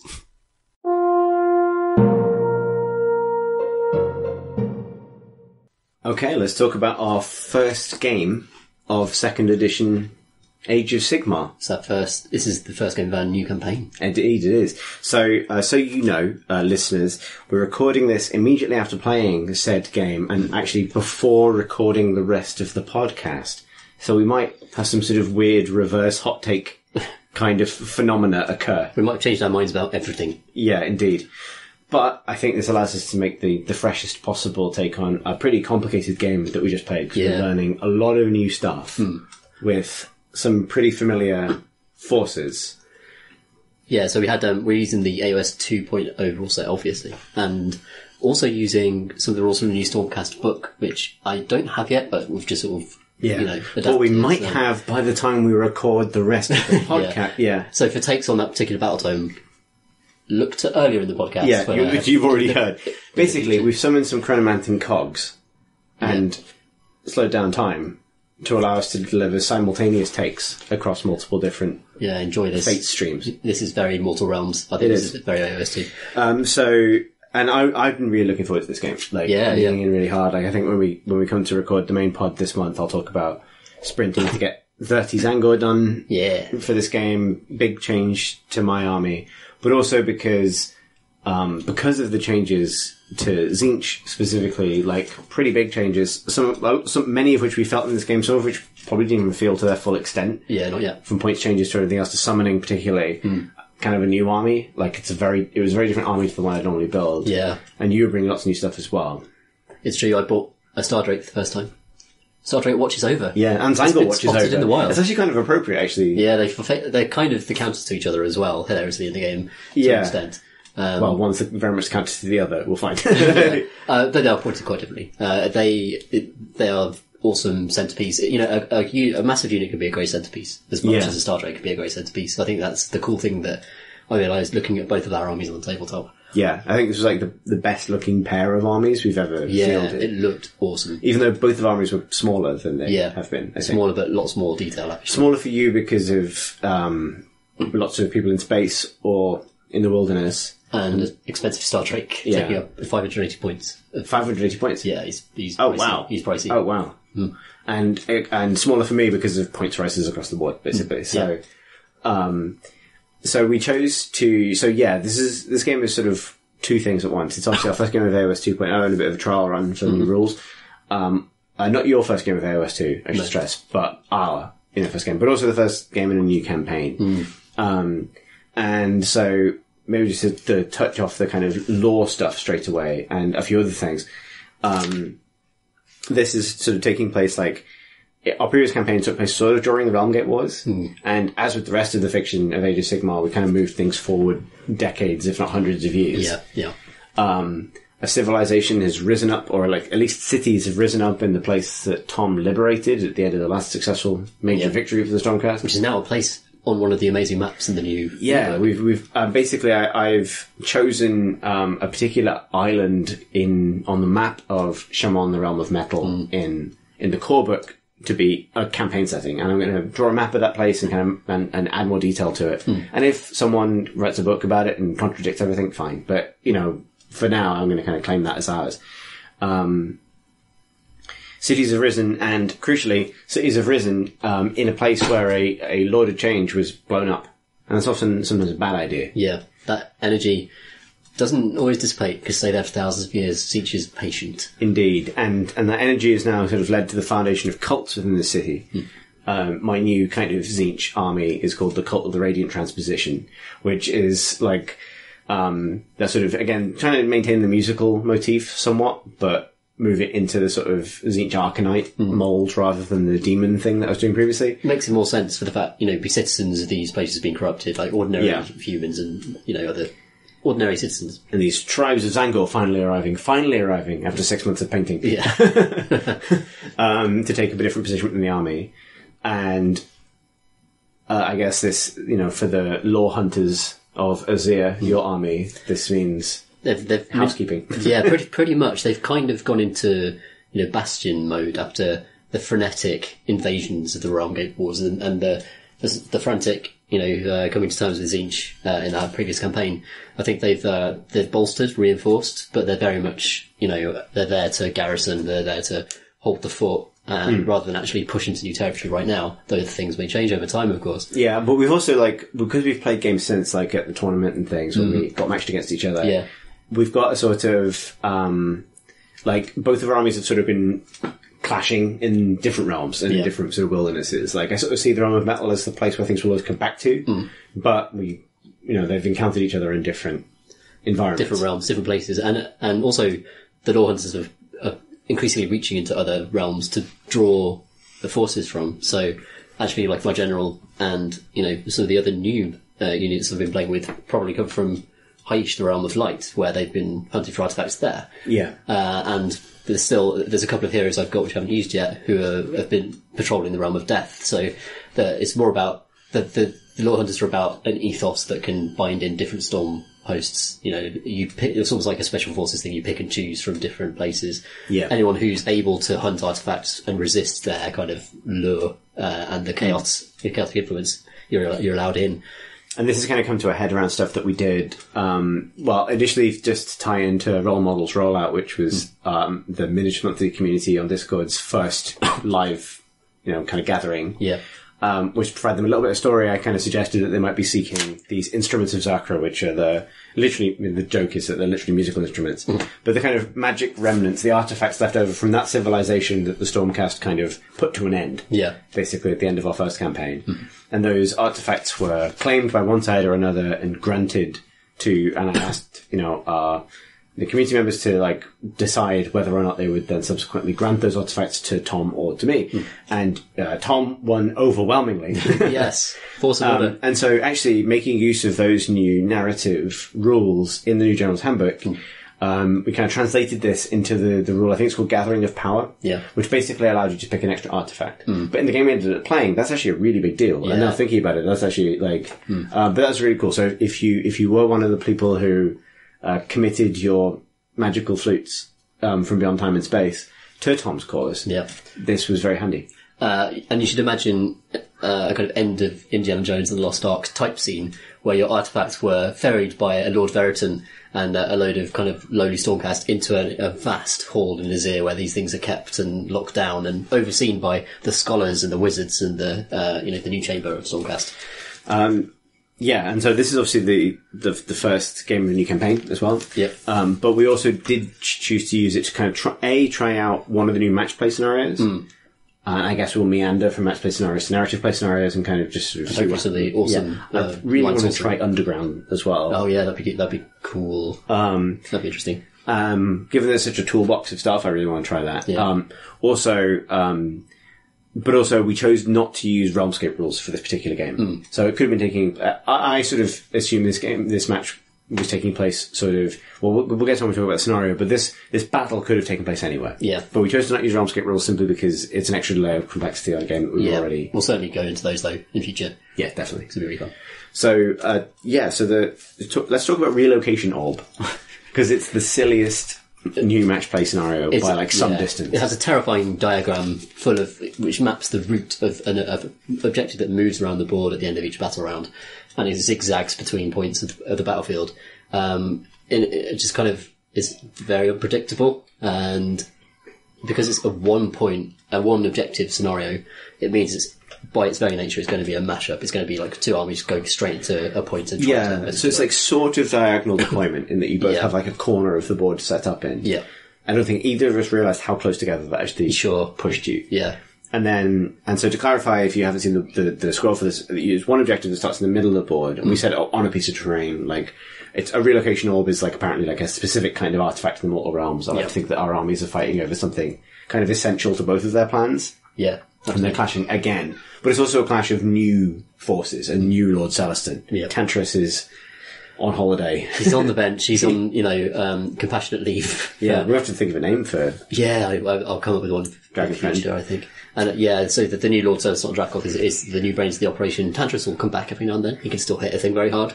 And, his Dracoth probably will do most of the thinking for him, but, he's still a factor in the story somewhere. Yeah. But yeah, he's him. We've also got, the general of my army wasn't actually the Lord Celestin who was there to basically fight and hold the line. My general was, Lord Aquila and, a band of Vanguard hunters who, are almost like a separate force. As I said in the previous pod, Stormcast army is like a series of different forces now that you can sort of mix and match into one cohesive army. Yeah, absolutely. And so for me, it was also the first outing for the Zangor. But also, so there's one objective in the middle of the board, just to kind of finish off exactly how it works. Yes. One objective in the middle of the board. At the end of a round, you roll a dice, and on a 1 to 3, it moves in one direction, 1 foot, and on a 4 to 6, it moves in the other direction a foot. And if that roll is a 1 or a 6, you then roll again and it moves again. So you have this objective that kind of ping-pongs around the board. And one of the really important things about the scenario that's really interesting is capturing that objective is based on obviously the standardized rules now, which I imagine we will have already spoken about. Yes. It's a good change. It's a good change. But if you hold it at the end of your turn and you went first in this battle round, you get a single point for it. If you hold it at the end of your turn and you went second in this battle round, you get 3 points for it, which is huge. And it adds this, as we'll talk about, it adds this huge element of strategy to when you choose to take or give away the first turn of a round. Interesting scenario. Yeah, really interesting, actually. Given how silly it seems, like everyone's chasing a ball. Yeah, yeah. Also, we should stress, wizards and heroes carrying artifacts count as 20 models when it comes to capturing it, which is a big deal for both of us, actually. Yeah, definitely. Especially with the extra artifacts gifted to me by the community. Yeah, exactly. Well, that's actually one of the reasons those artifacts were so important. Absolutely. Yeah, like, because I'm neck deep in wizards. As you'd expect. I'm neck deep in treasure. We're just glorified treasure hunters. Yeah. With a good cause. And my Irish just nerds. Just nerds who are nerds. bullied by big gold men 300 years ago. Yeah, nice. And they're out for revenge. So let's talk quickly about army composition before we get into the meat of exactly what happened. What went into the selection of your... So we should say, we ended up with 2,060 point armies. Yes. Due to a minor mishap, but it actually worked out. Yeah, it was fine. I took... A lot of it was about throwing down as much new stuff as I could that I had painted. So the Paladors have finally been painted, so they got their first outing and did quite well. And the Lord Aquila was the general. He's kind of riding a similar perfect normal horse. I also took the Stardrake, of course, Lord Castellan, which is basically an auto take if you're taking a Stardrake or probably Dracoth cavalry.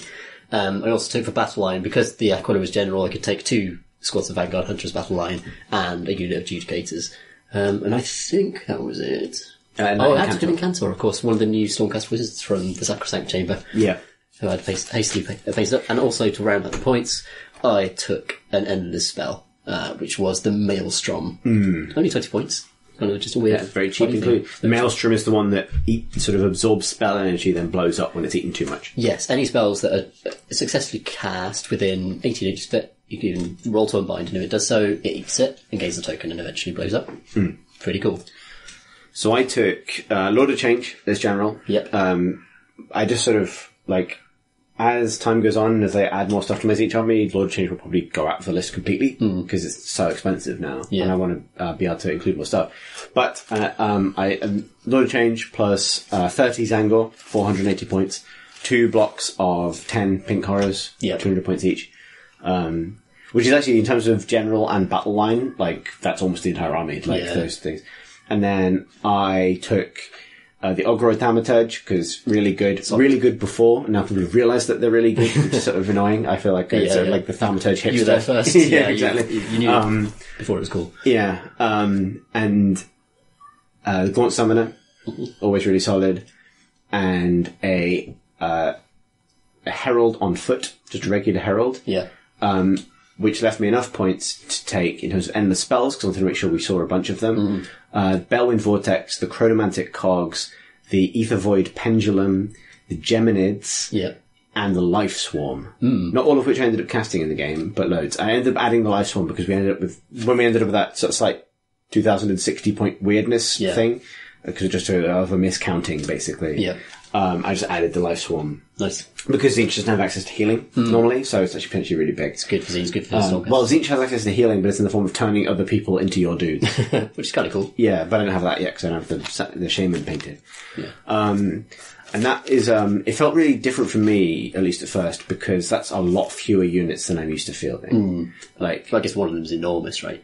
So, yeah, I mean, obviously, yeah, and also just the footprint. I've been working on this angle for so long, and they've had them sat in front of me for so long that I didn't realise what that footprint actually means on a game. 1 inch apart in a formation, they're really, really large. It's great. And it's let's talk about how we set up. I won the roll-off. In fact, I think I won most of these roll-offs in this game. And so I picked a corner that had Arcane Terrain and Damned Terrain in it, which are the 2 best things for me. Yeah. Because Zinch doesn't have lots of access to rerolls, and +1 to cast is super important for Zinch. So, nice. Damned Terrain, the new Damned Terrain where you take D3 mortal wounds to... Actually, it's the same, I think, to reroll ones to hit. It's the same, yeah. I think it might have used to be +1 to hit. Maybe so. But nonetheless, really useful. Really solid for a big unit as well. Really solid. So my setup was basically screening like hell, like mega, just making sure there was nowhere for your either Retributors or Vanguard to get behind me. Yep. And then making sure that the Zangor were in a position to both benefit from the damned terrain and get to the centre of the board as fast as possible. How about you? So I put the Retributors in space in the way, as we've already described in this podcast, I'm sure. The Silence of the Storm ability now works, means that you can choose to come down whenever you like at the first 3 turns, as long as you're 9 inches away from the enemy. Also put one of the unit of 5 Vanguard Hunters in pursuit, which lets them come on the board edge. And I put the Adjudicators kind of forwards, but in a building, so they had a cover save, and they'd just be kind of covering everything. Yeah, also, because it was the Oculum, and because those sort of named buildings come with specific terrain traits as standard. They're defined now, yeah. It's a mystical terrain, which now gives you a 6-up invulnerable. So, yeah. Which is actually not a bad really good shout. Really good. Then for the second unit of Vanguard Hunters, the orb starts in the centre of the board, and wanted some sort of reach to try and get into the centre, even with a kind of relatively flimsy unit. So I actually deployed them as a screen in front of the Star Drake. And by the Star Drake, I put Lord Castellant. Who's his lovely friend who shines a light on him that makes him really, really hard to kill. And then, kind of round the edge, I put the Paladors and the Aquila together with the Incantor as a kind of unit that, again, could quickly reach the point if they wanted to, depending on how the turn order went. And that was pretty much it, really. A lot of stuff in the sky, but more stuff on the board than I needed to put down, really. And because of my smaller army footprint that I'm used to, I ended up finishing deploying first, which would be choice over the first turn. And it's actually a tough choice because a few things went through my head. One was that obviously with things like the spell portal, hopefully I mentioned that I had the spell portal, and the cogs and the Balewind, I actually have more ways than I previously did to sort of extend the range of multiple spells, particularly given how close we were at the start. And there was actually quite a lot of potential, if I'd taken the first turn, to direct a lot of mortal wounds at the Lord Aquila and the Paladors. Like, I don't think the Star Drake would have been in range. No. But if I'd gotten the spell portal off, I could have kind of done that. Yeah. But because of that rule about... for 2 reasons. One was the rule about capturing second means you get a lot more points for it. But also, kind of, thinking back to kind of first edition logic that I kind of want you to walk in range of a bunch of things. I gave you the first turn. Yes. Yeah. Which was, well, my first note for turn 1, because I appreciate it might feel like ages ago, even though it was only a couple of hours ago, was chickens leave. Yeah, so I used a command point to use the general's ability to basically vanish off the board and then come back next turn. That basically puts them in pursuit. I think this might This was the new book. The Aquila and the Vanguard Paladors, who are the kind of horse riders. I think in the new book that happens instantly rather than come on the next turn. So I'm kind of confused about that, but I just played it the way I played it last Thursday when, according to the War Scroll then, where you go off and then you come back next turn. So they vanished off. They just sort of like said, nope, let's be flexible and see how the battle unfolds. And then, especially with a moving objective, I wanted loads of stuff that could come on flexibly to adapt. And it gives me loads of stuff to think about as well. Like, I think a trend of this game is that I played very cautiously, and there's a reason for that. And it's because you always had stuff that can arrive could just pop from on the flank, even with stuff coming down. Yeah. So the first, just out of a kind of sense of wanting to see what would happen, what the new stuff, all our new stuff did, I just brought the Retributors down on the point where they were. So just strung them out, screened off that point, just to claim the 1 point and sort of like, sort of come out and move. I was certain they'd get rinsed. But it would kind of bring your army within range for me to start counterattacking. If you come up and you have to engage them in combat to kill them, really. You can't just rely on mortal wounds to spell them off, really. They're just too tough. So I wanted to put them there and just force the army to come into them so that maybe the Star Drake could counterattack. Maybe I could start pull your formation out of shape so I could start bringing on the Hunters, bring back the Paladors into places where they could attack the either the objective or the Greatest Demon. Yeah. So that was pretty much my first turn. It was just forming a line with the Retributors. There's a line of Vanguard Hunters behind them, and behind them again the Star Drake, who was just there to breathe on stuff and basically countercharge at some point and get stuck in. Yeah, so you scored that 1 point for that first turn. Holding up the first turn. Then, so obviously I was second, and so I see when I was, because I've been afraid of your Retributors since the very first game of Age of Sigmar I ever played. Quite good, yeah. Like, they've always been good. Like, obviously, I imagine we will have talked about it by now, what a weird thing to say, but the Starstorm Maces have changed, like, some things have changed, but like, I remember when I first started playing Age of Sigmar, Starstorm Maces were the thing for me that felt like bullshit. Because, you know, I imagine we'll get on to talking about Mortal Wounds and Magic in general, despite the, prevalence of new line of sight blocking things, or Mortal Wound saves. We should talk about your artifacts before we move on, actually. Good point, actually. But I was going to say, despite those things, Mortal Wounds is still the least interactive element of Age of Sigmar, and that old, Retributor Mortal Wound gun, basically, was horrifying the first time I encountered it. So when I started sort of theory crafting how many angles I wanted, and realizing with horror that it would mean spending 6 months painting 30 of them, the thing I was constantly kind of test rolling to kind of make sure the maths was right was 30 Zangor versus 20 Retributors. Yeah. And Zangor actually, if they go first, come out on top of that. It gets 20. It gets 20. Oh, well. Yeah, like, in terms of, like, they're not going to kill them all, but they'll do so much damage that they'll... Yeah. Because against the footprint of 20 will also mean more of them get into contact, which is, anyway, that's by the by. Yeah. But, like, but yeah, anyway, let's talk about your artifacts quickly, because including the thing the community got for you. Yeah, precisely. So I can't quite remember the names of them, but the main artifacts I took on the general is an incredible artifact. Lens of Refraction? I think it's something like that. Incredible artifact from the Realm of Light, where the general and any unit within 6 inches, that's within, not wholly within, gets to negate D3 mortal wounds of wizard damage. You didn't put it in your general, though, you put it on Star Drake. I put it on the... Oh, sorry, yes, you're right. I put it on the Star Drake, who was not a general. Yeah, the Aquilus general. So yeah, he had that artifact. So he has this bubble where this is huge. This is absolutely massively important in the game that's going to be full of mortal wound spells. And it's one of the slight disappointments for me about the new endless spells is they're so mortal wound centric, and there aren't like weirder ones that are a bit more kind of subversive, a bit more movement based, and a bit more kind of playing into the skirmish nature of Age of Sigmar and the kind of objective nature of it, objective driven nature of it. But yes, you're going to have mortal wound saves. You're going to have mortal wound stuff in your army stuff that can counter that, because there's so many mortal wounds in the game now. So yeah, he had that. It's very good. And also on the Castellant, I put, I think the Curious of Reflection or something, which is a 5+ save against mortal wounds. And on, if you're also 6, he gets to deflect it onto an enemy within 6 inches, which is also pretty great. Yeah. Both of those things are huge because so much of my damage comes from mortal wounds, particularly from spells. And things like the D3 negation is, you know, as the game went on, we realized that things like, a Boundless Mutation, where it's D3 mortal wounds followed by the chance to do consecutive single mortal wounds, is always completely negated, because that one will always be cancelled. That's a big, you know, those are big includes. I agree with you that the downside is they feel like almost like auto includes. For my army especially, is that mortal wounds are particularly good against Stormcast because there are so few of them. So a small number of mortal wounds has a massive impact on the number of men you have on the women you have on the battlefield, which then massively reduces your damage return and stuff like that. So it affects Stormcast especially. So I wouldn't be worried if it's like I have 600 Dryads. Bring on the mortal wounds, I don't care, you know.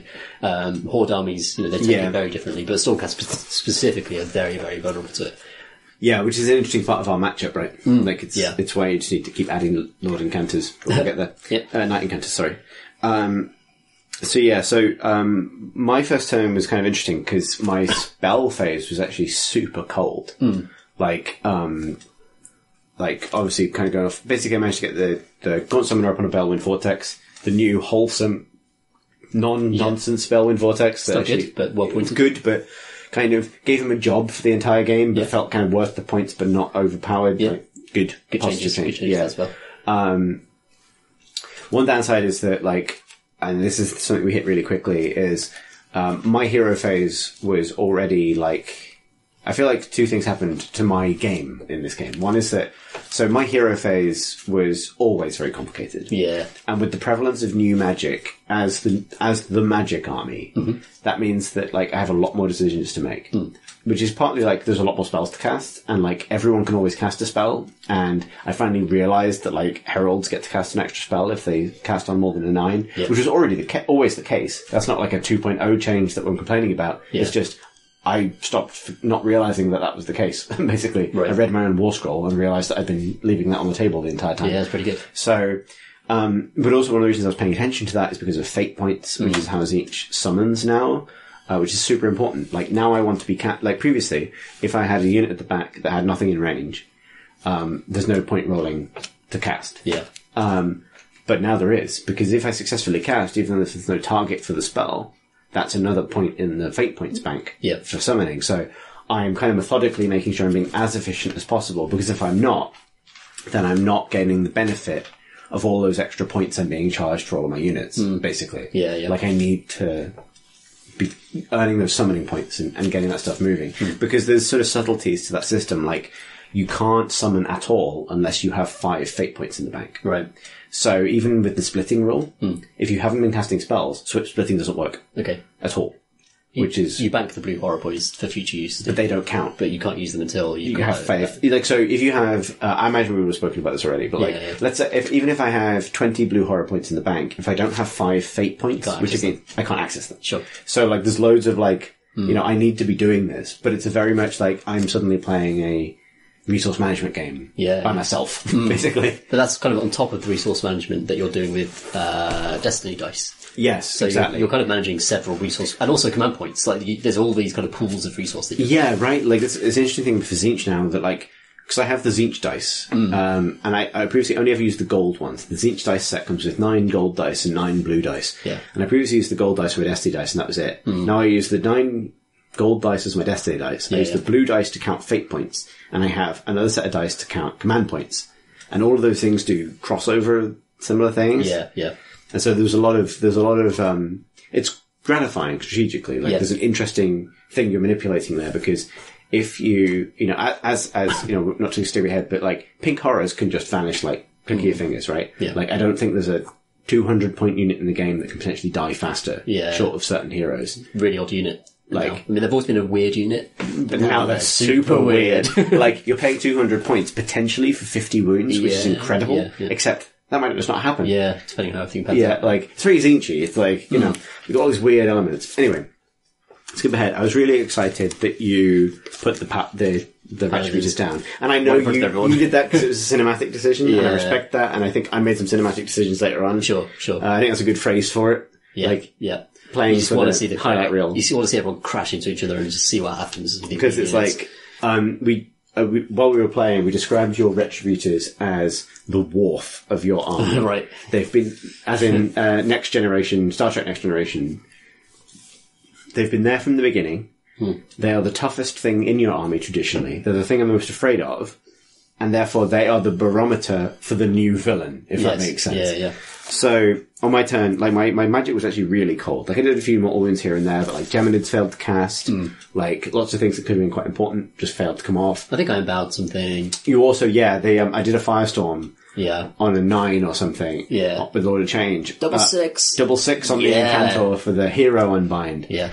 Also knowing, like, also we made a mistake, which may have affected the game, so it's worth going into. So basically, I didn't realize that, I knew you couldn't try and cast the same endless spell twice. I didn't realize that the same wizard couldn't try and cast 2 different endless spells. Yeah. Which is really important and a big balancing thing. So basically, my, Herald managed to cast the cogs on a 10 or something. And then because of the Herald rule, that means they can try and cast another spell. So I tried to cast the portal near the Lord of Change. So the Lord of Change could, and you used your Night Incanters once per game.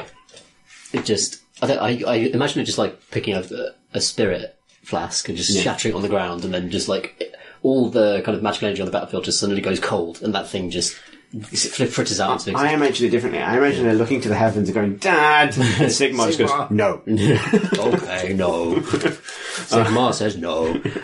Either way, just once per game, it's a brilliant ability just to be able to shut down something, some bullshit that's about to particularly for a tempo and combo dependent army like Tzeentch. For sure. So basically what happened is, you used that to unbind the portal. Yeah.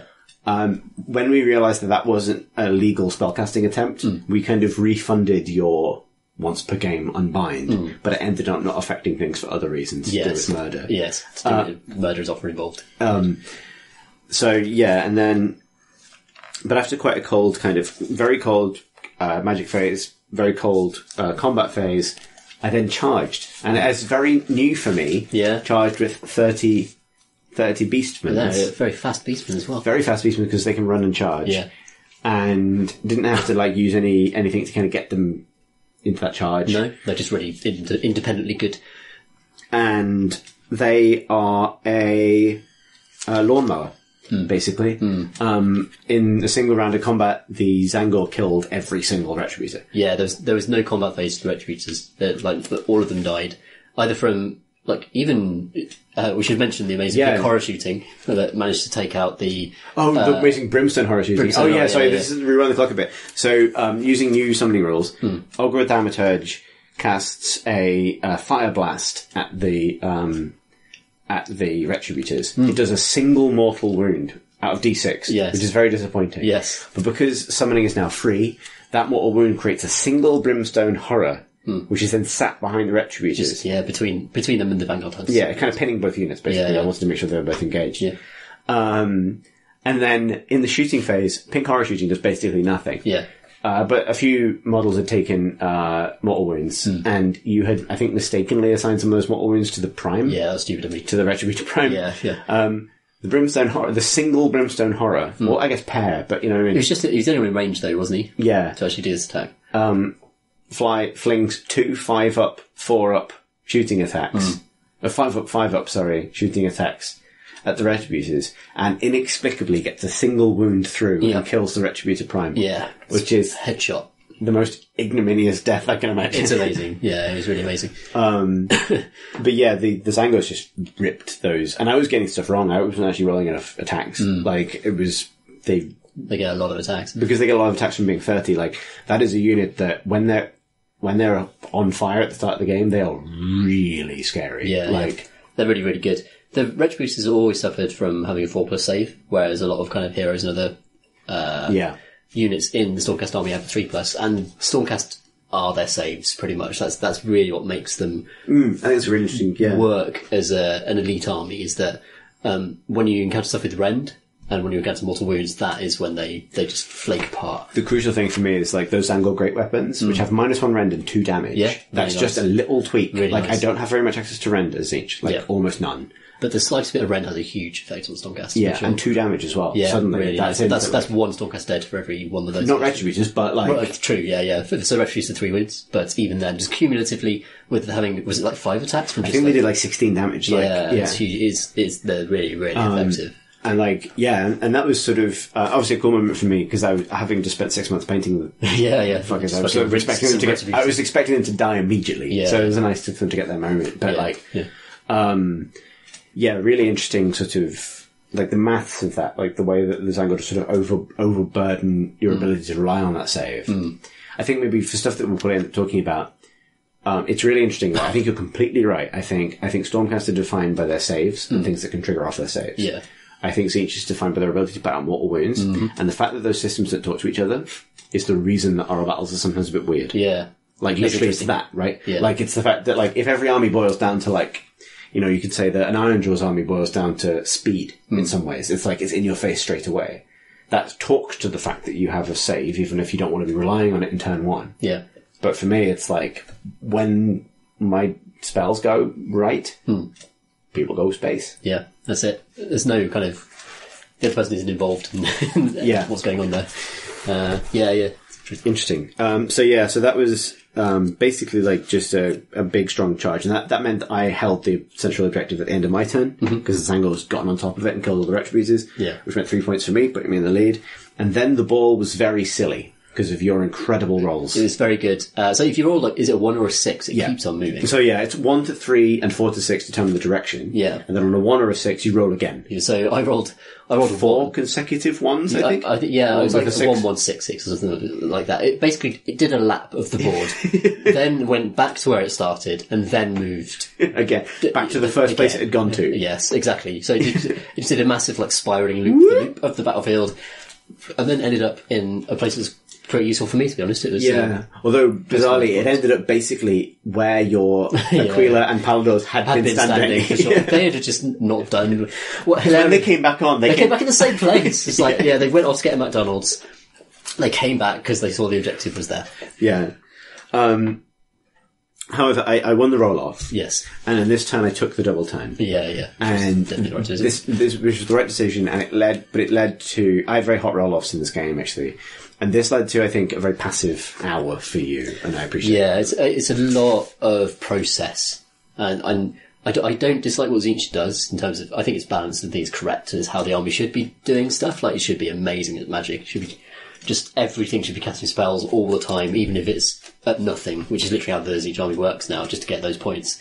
But it was almost literally an hour of nothing for the Stormcast to do, which is going to be an interesting kind of feel thing to analyse about this game. Yeah, and so the reason I took it was because there were no... And this is interesting, like previously, double turn, of course you take it. Yeah, right. In this game, it was a decision, and that's to the credit of second edition. Yeah. Like, I knew that if I took the double turn, I could only get 1 point for the objective. However, I'm already ahead, and I've just wiped out, like, 400 odd points of your stuff, right? Like, I have tempo, time to press it, right? For sure. This was like a press the advantage kind of moment. But you're right, like, it was a sort of, obviously a long period, particularly because Zangor have lots of different weapons, lots of attacks. Resolving Zangor in combat takes a while, which means that now I have 2 lengthy phases.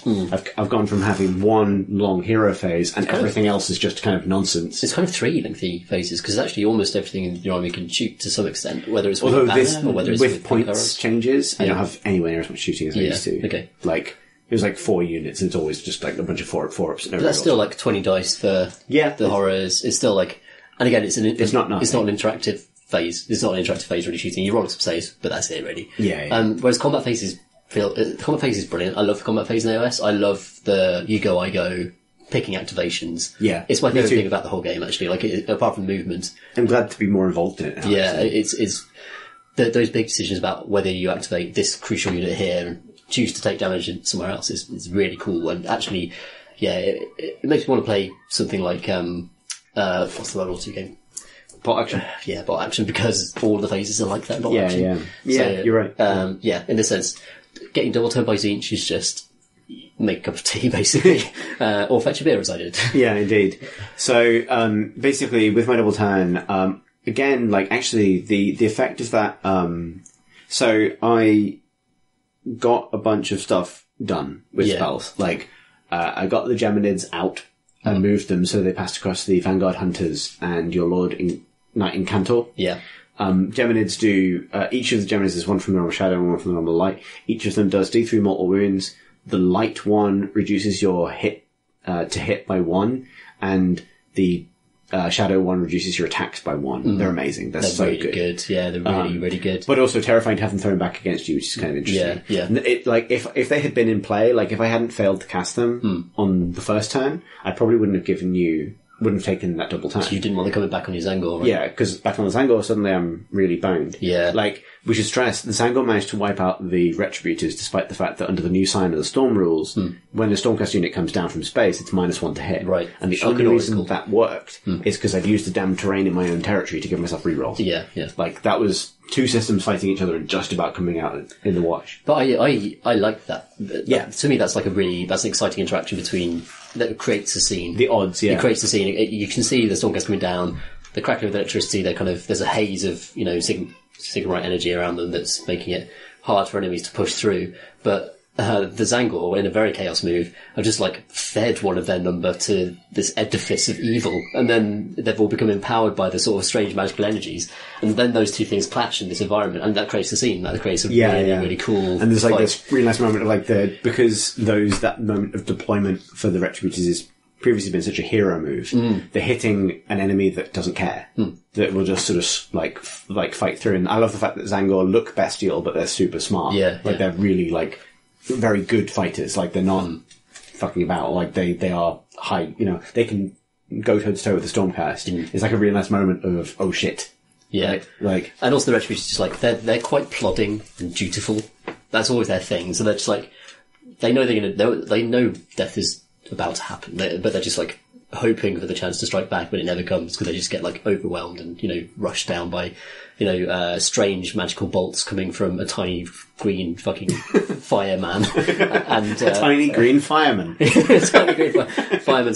He's back, and it's just you can imagine them just getting overwhelmed by all this kind of mortal wound, this magical fire coming onto them, this crazy charge by these crazed warriors. Well, like the Zangor ability that gives them the extra attack per 9 models in the unit is called Anarchy and Mayhem. It's kind of supposed to how they fight. Right? Yeah, it's just nonsense. It's sort of rampage, basically. Yeah, that's so awesome. And I love combat. I love charges and clashing and and it's so awesome. Me too, I see that. Yeah, like, and that's something you've lacked a lot in your army, I think, apart from your Ogroid Thaumaturge, who's done very well in the past. Who in this game basically just not to skip ahead too much, but like, he whiffed every single one of his attacks in the entire game. Yeah, his main use was to charge alongside the Zangor and give them +1 to wound by being an Arcanite hero. That was basically it. Which was, but basically, so in my second turn of that double turn, I did make it, so I got the portal up, I got the Geminids out, I got the cogs were in play, like I had like the full Tzeentch armor, and actually didn't do a lot with it. Right. Like, so sort of, in terms of my cinematic decision making, I've played against Stardrakes 3 times now. Right. Twice in tournaments, once in Cardiff at Blackout and again at London GT. Every single time I've played against a Stardrake, I've killed it in the first or second round of the game with mortal wounds. Yeah. Because that's its weakness. Just can't do it. The very first time I played against a Stardrake, it had the Celestant buff on it, and I threw all of my Screamers at it. Because Screamers get a bonus. Screamers get a bonus against monsters, and I thought that was clever. And then I realised that hitting it heals it. Yeah. Like all but like 8% of the time, basically. Yeah. And mortal wounds are bouncing back, and I realised that was such a mistake that the next turn, the Lord of Change just lit it up. Yeah. And I sort of learned that lesson that day. But because we were playing, because it was like, because this was not a tournament game, this was like a for fun game. As soon as I had like the spell portal set up, the ability to pour mortal wounds onto the Stardrake, I decided that I wasn't going to. Because, like, I didn't want to, like, I wanted to see what it could do. I wanted to see how that kind of balanced out. But also, actually, strategically, and partly for the cinematic moment of it, like, I want to see the Stardrake crash into the jungle, right? I don't want it just to vanish. Because my spells are really swingy, but if they swing hard against you for one turn, it's gone. Right. So I went for the Celestant, the Castellan instead. And that's partly a story-driven reason, right? Like, that Castellan used to be my Chaos Sorcerer Lord. That Lord of Change really hates him. And also, if I can kill him, then suddenly the combat we're about to have becomes very, very different. Yeah. Like, it goes from being like this re-rolling ones, healing on saves thing. Yeah, the buff actually does last till the next hero phase. So it does, but later in the game, it's huge. It's a big part of why the Stardrake is so tough. Is that Castellan buff for sure. Yeah, so I thought, well, maybe pouring the mortal wounds here. It'll lead to a more interesting game. Yeah. If you know what I mean. So I went for that. And actually didn't get either. Like, the Castellan survived, I think it took 3 mortal wounds from all the spells because of those great 5-up mortal wounds. It's partly because he was within 6 inches of the Stardrake. And he had the item that nullified D3 wounds from any spell. But also, he gets that extra save of 5+, This is the stuff that Stormcast armies are just going to have to take from the Mind Sorceries book because it just patches over one of the biggest weaknesses in the army. Absolutely, yeah.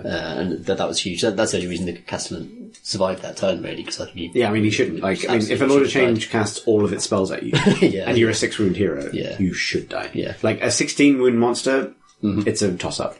But, Yeah, 6-wound. Mighty... Well, a 6-wound hero taking 3 wounds from a Lord of Change is pretty good. Like, and that was interesting, and that sort of changed the rhythm a bit because I was like, because actually I was in sort of like, because I felt like I was ahead. I didn't want to like be brutal. You know what I mean? You could have finished off the Stardrake that turn. It's very dicey. Like, bear in mind, like, every time Firestorm is the spell that you roll 9 dice and every 6 is D3 mortal wounds. Yeah. I cast it 3 times today and every time it did 0 mortal wounds. So when it can do 27, like, it's so... Yeah, it's crazy, isn't it? Yeah. So all over the place. And I think you're right. Well, we'll get to it. Basically, but at the end of my second turn, that meant that I could sort of kind of move up the Zangor. The Zangor then ripped apart the Vanguard that you've been using to screen. Yeah. Down to one incredibly durable prime. Somehow managed to roll a lot of saves for 4+. But also the Zangor Twist Bray, the kind of leader of the Zangor unit, sort of soloed the Knight Incantor. Yeah. Basically. Yeah, just totally to death. Killed her. Down. Yeah. Killing her, like, that was an attack of opportunity because she was there, basically. But also that removed your unbind potential. Yeah, and that one thing just took me out that whole phase of the game, basically. Yeah, absolutely. Which is something to bear in mind, I think, for future games. Yeah, I think maybe we will have already mentioned this in our future takes that will be in the past when we listen to this. But, like, wizards feel a bit mandatory now. Yeah. I think that's I'm okay with that if that's the kind of game that AOS is supposed to be, right? Like, this is a high fantasy game where magic is everywhere and you have no way of interacting with it. Like, I've been thinking about it, like, I've been fleshing out my prospective 1,000-point and 2,000-point Khorne army. Even my Khorne army has between 5 and 7 unbinds with no wizards. Okay. Like, you know what I mean? You've got to have it in your army. You can have it, like, and... But for better or worse, I feel like it's mandatory. And losing that one source of unbinds was a big deal for you, I think. Yeah, and I think Councils is like 120 points, something like that. Yeah. And their ability to automatically unbind a thing is brilliant. It's really a huge... They're really good for the points. They are. I think they're 120. They might be 160 or something. I don't know. I'd have to look at the war score. They're probably 160 given what they can do. But having a spellcaster that has that infinite range once a game unbind, like, you want to take 2 or 3... just to exist in this meta, it feels like we've not yet to see how the meta evolved, but it's going to be a lot of spells. It's going to be lots. Yeah, I mean, lots if you go up against like Croak, like someone really scary. Yeah. Like, Lord of Change is scary, but like, the terrifying death definitely is going to get FAQ'd pretty soon based on what's been happening in recent, competitive games. But yes, you're right. You've got to shut down, for example, the mirrors that lets each just park a hero at the back and just throw spells through into stuff. Like, you've just got to delete that. Yeah. And without that, you're out of the game. That part of the game. Yeah. Completely. And you're just not part of that anymore. You either need to be able to unbind it or have an answer for it. Yeah. I think that's good. I think you should be forced to be making decisions. Yeah.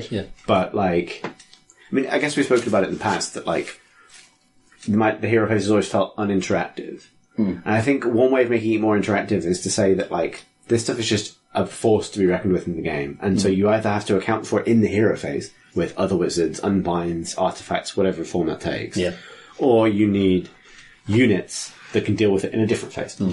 So whether that's sniper artillery that's taking out key wizards, or it's Vanguard coming in from table edges to assassinate wizards. Like, I feel like simply on that front, screening did a lot for me in this game. Because it meant that none of my kind of backfield wizards were ever under threat from... Yeah, I mean, that's a symptom of the fact I brought the Electric Creatures down on turn 1. True. Because if you break out, like, they're coming down to fuck up a wizard immediately at some point. Like, they're probably coming out to Emerald Change, so you're going to have to screen that. That puts someone else at risk. And, or they come down on a point somewhere more convenient when your force has been thinned out. They're a difficult unit to deploy because they are on large bases, and there are 10. It would have been a very different game if I'd had to try and wheel the Zangor around to deal with them rather than just move the Zangor in a straight line, basically. Yeah. Reminds me very much of, like, our very first game, which has actually ended up with replace the Zangor with my Retributors. Remember, they just kind of kept on making crazy charge rolls and going from one unit to the next. It was basically like a Hoover. They ploughed in a diagonal across the board. Which is the reason I was so afraid of them. Yeah. And that's literally the reverse has happened at the start of our new campaign. So the first game of our new campaign, you've got your kind of massive Hoover unit that's gone diagonally across the board and just sort of like taken loads of shit out. So there's kind of a cool reversal there between the two armies. Yeah, although, to be fair, we're only at the beginning of your second turn now. That is true. And this is where things change a little bit in terms of how the Zangor do. Yeah. So this was the turn where the Lord Aquila and the Paladors returned. They came back to exactly where they were. They just came back to exactly where they deployed. Actually, a little bit further away, I think. Yeah, they'd have to be within 6 degrees. Oh, sorry, one really crucial thing. So at the end of my second movement phase, I'd got 13 fate points. So rather than... I could either hold on for 20 to get Pink Horrors, but I decided to spend 12 of them to get a Herald on disc, which I summoned onto the objective, thinking that would be something you couldn't ignore. Yeah. Because it's a 16-inch movement wizard that can basically take the objective wherever it goes. For sure. So that was a fun use of the new summoning mechanic. Yeah, like, deal with this dude. Also got me the objective. Yeah. So it was my turn after the double turn. slightly beleaguered, but I still had like enough stuff to move around and actually take objectives with, which is a great thing about Age of Sigmar. So you can take a beating and you can still be in the game. And it's important not to get too discouraged because there's always a way back normally, either through tanks or through movement. So we brought the Paddles and the Aquila back on to threaten that Shaman on that point. Herald. And this is also the turn that the Stardrake charged. Oh, so the Stardrake actually finally got to charge the... he got to do his whole suite of moves. He got to do his Roiling Breath attack on the Zangor unit, and that is... that attack basically... He breathes Thunderstorm onto the unit and electrocutes them. And you roll a dice for every member of the unit, and every 6 is a mortal wound. I think it did like 4 mortal wounds. And it did 6 the first time, which is slightly above average because it's 30 models, right? So that's 1 in 5. Yeah. So it's... Yeah, slightly above. But you know, that was good. You know, he also charged in and used his attack profile. And he's a weird model because he has some incredible abilities. He can use Cavernous Jaws, and if he's undamaged, he gets to do this to 3 models in a unit, and you pick the models in the unit that you want to remove. And then you roll, and if you roll above their wounds characteristic, they're swallowed whole. Which is amazing. Like, it's brilliant, and I completely misused it in this game. Yeah. Because... but the way in which you misused it is really interesting. Yeah. So there are new rules in AOS 2.0 where if at the end of a whole round, a unit isn't in cohesion, i.e. every member of the unit isn't within 1 inch of the other, the rest of the unit, you have to pick one half the unit or the other, and it runs away. So the unit has to stay in cohesion one way or the other. And so the Stardrake can use this to eat a couple of dudes and ruin their cohesion. Then if they can't get back in cohesion through piling in or any other movement, they're gone for the game. So if you've got like a unit that just wraps around him and single file pretty much around him, just imagine him, you know, they're all side by side, just daisy chained around him. Yeah, but not enough perfect ring, or else it wouldn't work. Yeah. Then you can eat 1 or 2 of them, or 3 of them, and then you can you can delete half a unit with that, which is potentially very, very powerful. And on paper it looks brilliant, but actually in practice, because of the new, and by the way, excellent pile-in rules, units can pile in their turn to adapt to that and fill in the holes. And the only way to play for that is to make sure you attack after the pile-in. Correct, yeah, for sure. In which case you're taking all those Zangor hits. I shouldn't have been afraid of taking the Zangor hits, it turns out. I should not have been afraid of that at all. No. Because the Stardrake is fucking invincible. Like, in combat, it's almost broken how tough he is. Like, it's insane. I mean, like, this is the thing I find really interesting, because, like, I think one of the reasons AOS can handle having so many rules added to it, Realmscape rules and things like that, all of this stuff that's been added, right? One of the reasons I think it can handle it is because it is a game of broken feeling things crashing into each other. And massive extremes on both sides, yeah. Like, I have massively extreme magic, and the Zangor rolled over 10 Retributors, my former boogeymen. They rolled over the Vanguard, and then they hit the Stardrake. And when they hit the Stardrake, I started to lament the fact that the new 2nd edition rules state that you have to attack. Yeah. Because when I started to attack the Stardrake, I would maybe do some wounds at my attacks, but because of the healing on natural saves of 6, and reflected mortal wounds on re-rolled successful saves, I was, on average, per combat phase, doing 0 damage to the Stardrake and losing a Zangor every time I tried to attack it. Yeah. That's fucking nuts. Yeah, it's crazy. Like, you know, you account for like, oh, I won't do very much damage. Not, I'm paying... I'm invincible. I'm paying... Not just invincible. Yeah. Like, I'm losing a Zangor to achieve nothing every time I attack it, which is... Yeah, it was terrifying. Yeah. Right? So the fact that you couldn't split the unit in half and wipe them out with that, but you might be able to, is like... Yeah. It's threatening. He's also got a tail wipe that does just D3 mortal wounds automatically. Then his attack profile, to be honest, isn't amazing. But if it was, it'd be crazy given how tough he is. I think he's a different unit to what I thought he'd be like. I thought he would be more aggressive. But actually, it's an anvil. It's an anvil. It's the thing that just stays there and doesn't move unless you mortal wound it off. Or it fights something with Ren 3. Because it is going to take Ren 3 to get through the Castellan save, really, odds-wise. Which is extremely rare. Like, it's hard to find that type of weapon in the game. It's there is it's an expensive unit, but very good. There's a Shaman artifact that gives a single weapon Rend 3. Yeah, I think there might be a Shyish one as well. There's like a couple from a couple of rounds, but yeah, which is very, very good. I would put that on a Knight Zephyros with 6 attacks. So the Star Drake finally got to see what it did. Yeah, and what it does is hold the fucking line. Yeah, it just holds the line, which is an awesome thing for the Sandstorm. And also, just, man, I've got problems with the posing of the model, but it's cool. It looks awesome when it's surrounded by a horde. The only problem with the posing is it's forelegs, really. Pretty much. And when it's surrounded by a horde, you can't really see them anymore. And then it just looks like honestly, that looked fucking rad. It looked awesome, like, we both spent ages on those models. Yeah. Like, this was literally Star Drake Watch versus Zangor Watch. Yeah. To the exact Fine clashing. And, like, they basically were glued to each other for the rest of the game because the Zangor cannot shift the Star Drake, and there are shitloads of Zangor. Yeah. So, and that looked great. And it was such a cool moment that, like, this new, to go back to the narrative side of it for a moment, like, this new Lord Celestin, maybe brought in to replace Tantris because he's gone a bit wrong. Like, just, like, sees the heart of Tantris' army, essentially, get kind of annihilated by this sea of new weirdos. Yeah. Only to then just hold the line by himself. Like, fundamentally by himself is a really cool, heroic moment. Yeah, that was really, really cool. He's really good. He's quite, in game terms, he's quite unwieldy because of the size of his base. It's enormous. Yeah, it's huge. Yeah, it's twice the size of the Lord of Change base, which is... it's enormous. And which makes him, like, as an objective capture unit, not terribly practical, because chances are if there are any kind of vague enemies in the area, actually getting them into move and position with that size of base is going to be difficult, which is something we encountered. And actually, we encountered in this turn, because of how I positioned various and the spells, including, like, Ether Void Pendulum, that didn't really do very much, but just sort of emerged through a portal at a weird angle and that kind of thing. Yeah. It meant that Endless Spells blocked off loads of options for the Star Drake. Yeah. Because its base is so big that the fact that there was just fucking weird magic everywhere meant that he couldn't... He was locked into a particular approach. Yeah. Not a bad approach, but... Yeah. He couldn't... For example, like, he can fly, so he can fly over the unit and then charge, and that gives him loads of mobility, actually, in theory.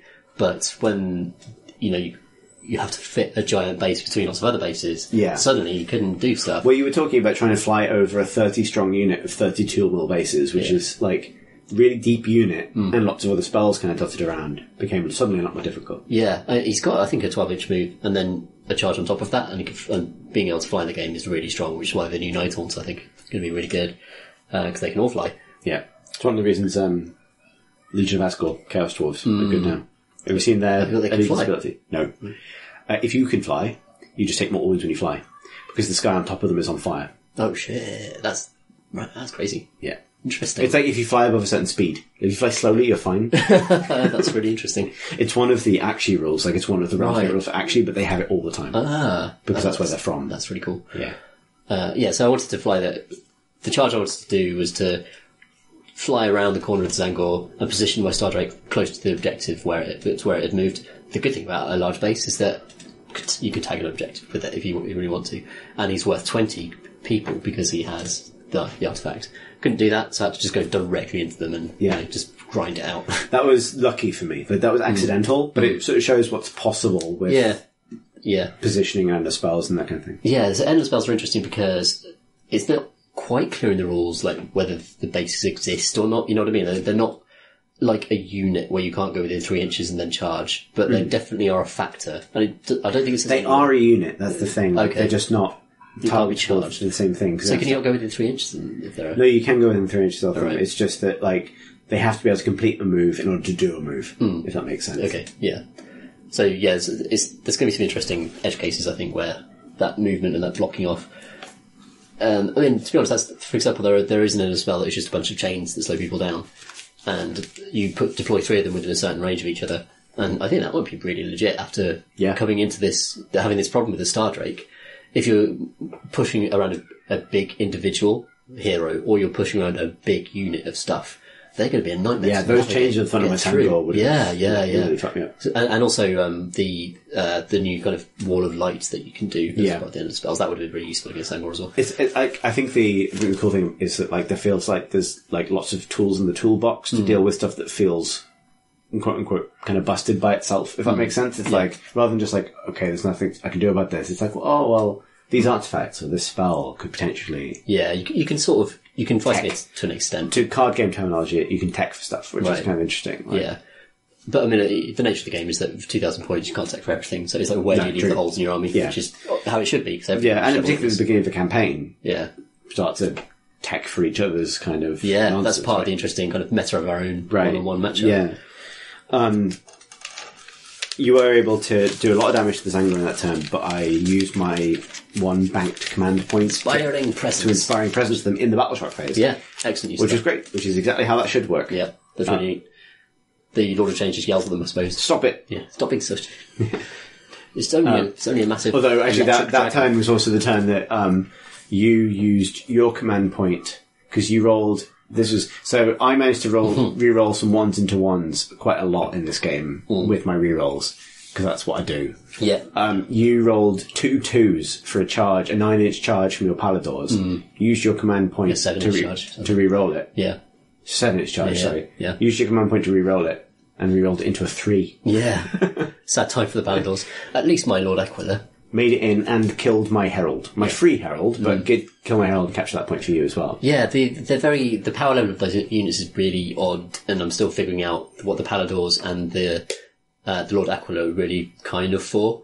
They're sort of handy, but they're not formulated. But five wounds each on those things is no joke. It's no joke. Like, something to think about is that, average mortal wound levels, right? Like, a unit of 3 Paladors has approximately the same wound footprint as a Star Drake. It's one fewer. Something I really find interesting in AOS, particularly when it comes to the kind of mortal wound debate, is that mortal wounds don't care about saves. That's why they're good. Yeah. But they don't care about saves, which is why they're inefficient against hordes. If anything that isn't paying points for their save, mortal wounds become really inefficient. Yeah. So anything you can get, like a Palador, for example, that packs in a bunch of wounds and can be a presence, either harassing a hero or his movement is locking down a shooting unit, for example. I don't have, if I'd had Skyfires in this game and you could bring Paladors in, get them in combat. Yeah, for sure. They might die, but those Skyfires aren't doing anything else the rest of the game. Artillery. I mean, they're kind of, they're 200 points. They're only 40 points cheaper than Fulminators. But you have to do a lot of work with Fulminators to unlock their damage output. You have to get the charge. Yeah. You're going to want the run and charge move ideally from something, either from the Vex or the Banner, from the Heraldor tooting at them to go faster. You're going to have to position them really well and make sure if they're coming down from space that they're in the right position. Ideally they're going to land next to a hero that can give them rerolls with command points, and just make sure you have to do a lot of other work to unlock their damage potential, and that will cost points. Whereas for the Paladors, they kind of, as the Vanguard should be, they're a very independent unit. You don't have to, this is the interesting thing about the Star Drake as well. He's invincible in combat pretty much with the Castellan nearby doing it. So essentially you're paying, I think it's 560, 580 or something like that for the Lord Celestial Star Drake. Another 100 odd for the Castellan, and that's actually an auto buy as a package. Yeah. Paladors are independent, and they can go and grab stuff. They can go get you, and they fuck up bad average units, like Pink Horrors and stuff. Yeah, or like a lone hero or something. A lone hero, they can just go out and hunt them, which is such a cool fantasy, and is also what they're supposed to be about. But this is the kind of interesting thing in this game, is that you brought them on appropriately to kill the Herald that I just summoned, and therefore kind of negating my initial fate point benefit before he cast. And also snatching the point. But if I hadn't put that Herald out there, then you could have brought them on the back line to snipe my other Herald. You know what I mean? The sort of... They're killing something, right? Or they kill the Gaunt Summoner. They could have done a lot of these different things. Yeah. And that's cool. That's meaty kind of strategic game stuff at that point. So I'm really kind of happy to have them around. Yeah, I'm definitely going to keep running them. They, in my first game of AOS 2 against Jim, they got deleted immediately after doing a heroic. They could ride the Winds of Theric. You roll, I think, 6 dice, and that's the number of inches they go. Which means they either go 6 inches, or they fucking book it across the board. That's a full-on Siege mortal wound roll. It really is. There's a massive variance. They can either go half their normal speed, or faster than anything else in the game. And they obviously can't charge out of that. They can shoot, I think, but, it's there to capture objectives. It's to kind of... Yeah. It's almost like a pinball shot. They jump to light speed, basically. Yeah. They jump to chicken light speed. Which is... kind of weird, but kind of cool as well. Yeah. It's such an unusual unit. Yeah, also they just look amazing. Just love those models. Yeah, and they're the best paint job you've done, I think. I think so. I think I love them, and I'm going to keep running them regardless of what the meta ever says about them. We should move ahead because that's only your turn too. Yes, yeah. But what's really interesting is that equalised you on points. Like that was 4 and 4, despite a kind of rough start. I could have been cleverer. So my movement attempts to snatch that point in that phase. That's the next phase actually. Yeah, so yeah. We'll hold that one. Yeah. Well, because the crucial thing here is that I won the roll off for turn 3 again. So obviously I was lucky on roll offs, but for the first time that wasn't like. I was in a position whether or not I gave you a double turn or not. And in previous edition, that's not a choice. Like, I do not give you a double turn for no reason. Yeah. But in this one, because the player who goes second gets to move the first end of the spell, that was the difference between the Geminids moving over your Stardrake, which lasts until the end of the round, or them moving over my Zangor. Again, -1 attack, -1 to hit. Very good. Which is potentially huge. Also, because in this particular scenario, which is the nice thing about the scenario, going second incurs all those points, I was actually in a position where that's a real choice, and that's to the credit of this edition. Like, I had to think about that, because logic says don't give your opponent a double turn, but I did give you a double turn. It was the right time to do it, because you were in a sort of attritional position, naturally, by the fact that your Stardrake was locked in with the Zangor. It's also that if you take that turn and you catch the objective, you get 1 point, and then I probably do get it back. You know, I run retreat the Stardrake onto it, or I find a way of, pushing the Paladors up or doing something. Yeah, right. So it's partly the scenario, but it's partly just, and the endless spells, the combination of those two things made that decision very interesting. Yeah, but if the spell's been in a different place, then maybe totally different. Maybe it's totally better. different. Yeah, and that's great because that means that's not just a binary win or lose roll. It's really smart, and I also love that those spells, compared to just like kind of Mortal Wound dice spells that each do a lot, at least there's a movement factor. At least there's some sort of tactile interactive element to it that actually makes them feel a bit. And the debuff thing, right? Because like those Geminids moved in that turn, I moved them. They moved over your Stardrake. They both did 1 mortal wound. So therefore they were both immediately negated by your artifact, but the debuff was applied. Yeah. And that debuff was massive. Yeah, it was huge. Because, for the rest of the thing. All my notes for that turn for you basically is sort of lots of attritional shooting, like you pull the Judicators into the Awkward Thaumaturge, and even with the Lookout Sir rule, he was taking a lot of hits. Yeah. And then, I think you were still playing for the Stardrake eating half the unit. Yeah, I hadn't really figured out that, how that interacts with the way the new pile-in rules work. In future, I'd have changed a lot about how I used the Stardrake. Part of that, I would have, first of all, just eaten the key figures. I did repeatedly try to eat the banner guy, it just didn't come off. Yeah, it was too big. It was just too enormous, and he looked disgusting and smelled bad, and the Stardrake wasn't interested. So I spent so much time eating dudes out of the middle of units to try and break it up, where it should have been just taking out heavy weapons, taken out. Well, you should have been taking out shields. Shield guys, yeah, for sure. And it's such a unique power. It's so rare in the game to ever have the ability to pick a particular model in a unit and delete it. What I really like about that is that it's a perfect example of something we've been talking about, which is that it's really easy to go like, okay, well, the new separate split unit rule means that any unit that can target a particular model, like Marathi can, or Giants, or Stardrakes, is super powerful. Actually, it's not, but what it punishes is the kind of daisy chaining that was signature to a certain kind of, not exploitative play, but like min-maxing kind of screening. Yeah. Like, my Zangor weren't deployed in that way. They were sort of 2 or 3 deep at any time, so they still look like a unit. They still look like a mob of warriors. I wasn't spaghettiing them around the table. Sure. And because I wasn't spaghettiing them around the table, that didn't work. Yeah, for sure. The other thing I would have done is not ever used Roiling Breath, which is, the Roiling Breath is the attack. This is super interesting. Yeah, so this is the attack where you attack one specific unit and roll. It sounds great against hordes, and dice-wise it could be amazing. Like, if you roll a crazy roll, you could just delete most of it. As I said before, roll 1 dice for every model in the unit, each 6 is mortal wound. Brilliant against skeletons, which have 1 wound. Against Zangor, which have 2. Suddenly it's way less efficient. should have been using his other ability, which is, I think, called something like Star Strike, whereas he just roars at the heavens and comets start coming down onto enemy units across the table. And you roll d6, and you select that number of units, no range, just could be anywhere on the board. So you pick the heroes. You just go after the heroes, chip damage. On a 4+, they take d3 mortal wounds, and you do that every turn of the game, and you probably kill a bunch of wizards by turn 3. So this was a really crucial turning point, because by this point, the Zangor were locked in a kind of attritional battle with the Stardrake. Yeah. Stardrake definitely winning. Yeah. Because you were killing a few Zangor, and then I was losing Zangor fighting you. I ended up, my destiny roll for this game was really weird, and I had 4 6s, which is very good, but no 1s, and a bunch of 2s, which are useless. Yeah. So, I ended up spending my remaining Destiny 2s to ensure that Zangor missed. Yeah, which is hilarious, by the way. Which, like Saints going, stop it. Yeah. Because every time I wound you, you roll a save, and every time you roll a save, you heal, pretty much. So it was if you roll a 6 on the save, you heal. But it was like, the chance was not worth it. Yeah, for sure, yeah. You just don't want to be attacking them, really.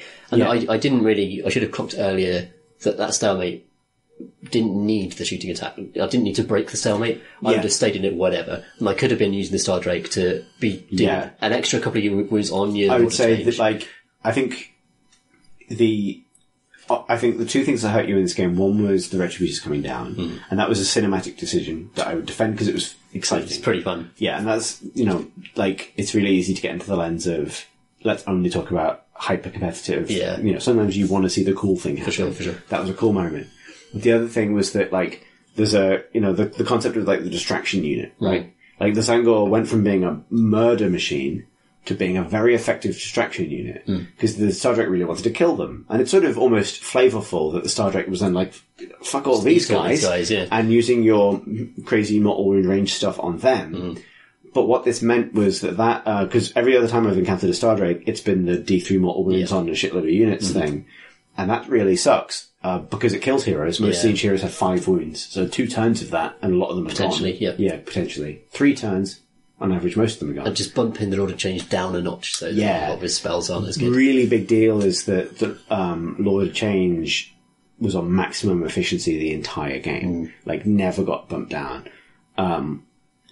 And that's a sort of, my spellcasting rolls were very cold early in the game, but that's something that you can't rely on happening forever, right?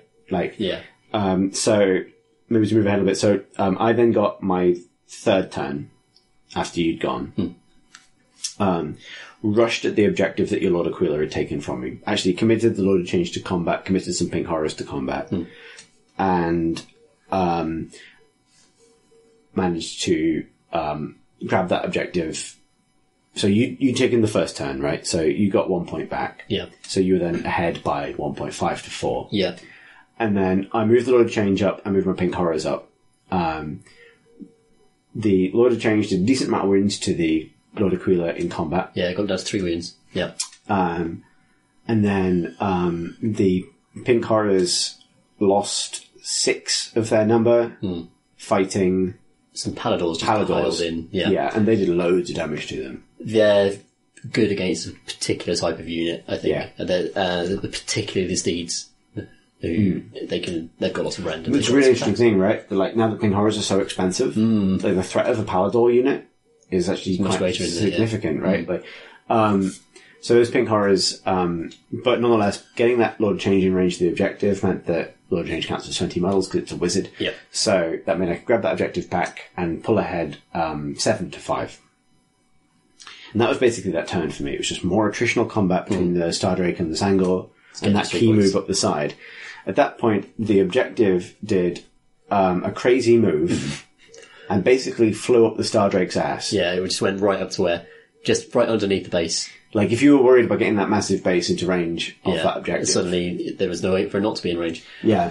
And that was actually a really crucial moment for the game, because if it had stayed away, I probably would have kept playing keep away kind of thing. Because at that point, I had gotten to this point where it's like, fuck, I can't kill the Stardrake with the Zangor. And killing it with mortal wounds is taking forever. Compared to the threat posed by the Lord Aquila, the Paladors, the Celestant. Like, there's a lot of reasons to try and, like, not, when you've got that D3 negation of mortal wounds every single time, there's a good reason to see where else you can use them. Yeah. Where they're not going to be constantly whittled down. Deterrent. As soon as the objective flew up the Stardrake's bum, which is unique to this scenario, Yes. I realised that I kind of had to kill the Stardrake. Yeah. And so then I won the roll-off again. I appreciate I won every roll-off in this game, which is a thing. Yeah. It helps. I think the lack of wizard counter was the main thing, really. And then basically, like, two things happened at once. One was, obviously, I got the roll-off, and then I took it. So it was an interesting game, because I won the roll-off every time, but it was like, I gave you the first one, and then I got a double turn, and then I gave you a double turn, Right, yeah. and then I gave me a double turn. Yeah. And I did that because I realised that, like, if I don't kill the Stardrake now, I probably lose the game on attrition. Yeah. If I give you the turn, you probably wipe out the Zangor that turn. Because by that point I lost all the shield people who could negate mortal wounds. Yeah. The Paladors. The Paladors and the Aquila probably hurt the Lord of Change. They could take a Lord of Change. They can, yeah. Which is an interesting thing to learn. Yeah. Like, if you'd won that roll-off and taken the turn, I think you probably would have won. Because you probably would have killed the Lord of Change, Stardrake would have killed all the Zangor, and then it would just be you sat on the objective. And because you have those two heroes with artifacts, Yeah. you know, They're just, without the Lord of Change, like, there's nothing on the table that could, the Orkroyd was, I believe, dead by this point. Yeah. So, in that round of combat, the Judicates have been chipping him down really well, and that's what they're for. despite lookouts there as well. Yeah, despite that, they still have the ability to do that. They've got that rend. That one rend is so good on them. And between that and the, so I split my attacks between the Zangor and the Stardrake himself, like, just turned around and bludgeoned the Orkroyd to death, which was pretty satisfying. With that gone, it was going to be tough. Like, without the Lord of Change, without the spells, it's going to be hard. Yeah. It's going to be hard to shift him. So luckily I won that roll-off, took the turn, and then just realised that, like, okay, well, I was coy about it earlier, but now is Stardrake melting time, basically. Firestorm did nothing again for the third time in the game, but I got an extremely hot roll for Infernal Gateway. Yeah. And this is the thing that makes that decision about which of the Stardrake's abilities you use really interesting, because Firestorm is not affected by how many wounds the Lord of Change has taken at all. Yeah. Infernal Gateway is. This is the one where the Lord of Change pulls people into space. And that one, it's, you roll 9 dice, and then the Lord of Change has taken no wounds, or less than three or less wounds, every roll of 3 up is a mortal wound. Yeah. Which is potentially really big. It'd be very cold the entire game, but as the Lord of Change takes damage, that goes to 4 up, 5 up, 6 up. Because I was still in that 3 up boundary, that allowed for, I got an insanely lucky roll, and I got all 9. So I suddenly had 9 mortal wounds into the Stardrake, which was enough to finally kill it. Yeah. And then one of the surviving units is Pink Horrors. Well, so the comedy moment was my Herald bouncing Fold Reality through a portal to hit my now heavily wounded unit of Pink Horrors. Because on the previous turn I'd rolled 2 consecutive 6s on Battle Shock. Just so you understand that dice go both ways. For sure, yeah. And then, so rolled a 6 on Battle Shock for the Pink Horrors, 2 of them ran away, having lost 6. And then the following turn cast Fold Reality. I roll a d6, on a 2 up, I restore that many models to the unit. On a 1, the entire unit is wiped out. Right. As the dice left my hand, I knew it was going to be a 1. And it was a 1. So I killed my unit of Pink Horrors for no reason. I think there were only 2 left, weren't there? There were only two left, Yeah, but yeah. like, that's a wizard in range of that objective. Well, actually, no. But it's potentially a wizard moving in to cast a spell to, give me more fate points. Like, yeah. I paid 200 points for them, damn it. They're expensive. Like, yeah. So that was funny. But then, 9 mortal wounds from the Lord of Change into the Stardrake. Your D3 save doesn't matter then. No. Stardrake gets pulled into space and annihilated. As Lord of Change does what Lord of Change sometimes does. Yep. And then unchecked mutation from another unit of Pink Horrors kills the Castellan. At which point both of your relic holding heroes die in a single pair of rolls, basically. Yeah. The things about those spells that Tzeentch have that are really have the really high mortal wound potential. If it was a once a game Hail Mary thing that they could do, then it would seem fairer. Yeah. But when they could do it time and time and time again, and there's no counter to it unless you have auto unbinds or something else, or a load of wizards. And to be honest, like, you can't it's very difficult to unbind Tzeentch, as it kind of should be, because you have so many pluses to the rolls that you're going to have to roll 9 plus, 10 plus to actually get rid of that stuff. And the variance of those spells is so extreme that it feels like they shouldn't be able to do it over and over again, because over the course of the game, it's going to happen. You're going to get a great roll. It's a really interesting one, because over the course of like a tournament, it works out, because there are armies that can reliably unbind Tzeentch. Both Death and Seraphim can do it. Yeah. Like, consistently. And it's really scary, because like Death have loads of access to like up to like +4 unbind, which is kind of nuts. Like, Tzeentch can't reliably go over 13 to cast, which is still a lot. And Death can reach up to 14, 15. Yeah. It feels like it's a weakness of Stormcast specifically. Like, they really can't handle it. They can't handle that. Like,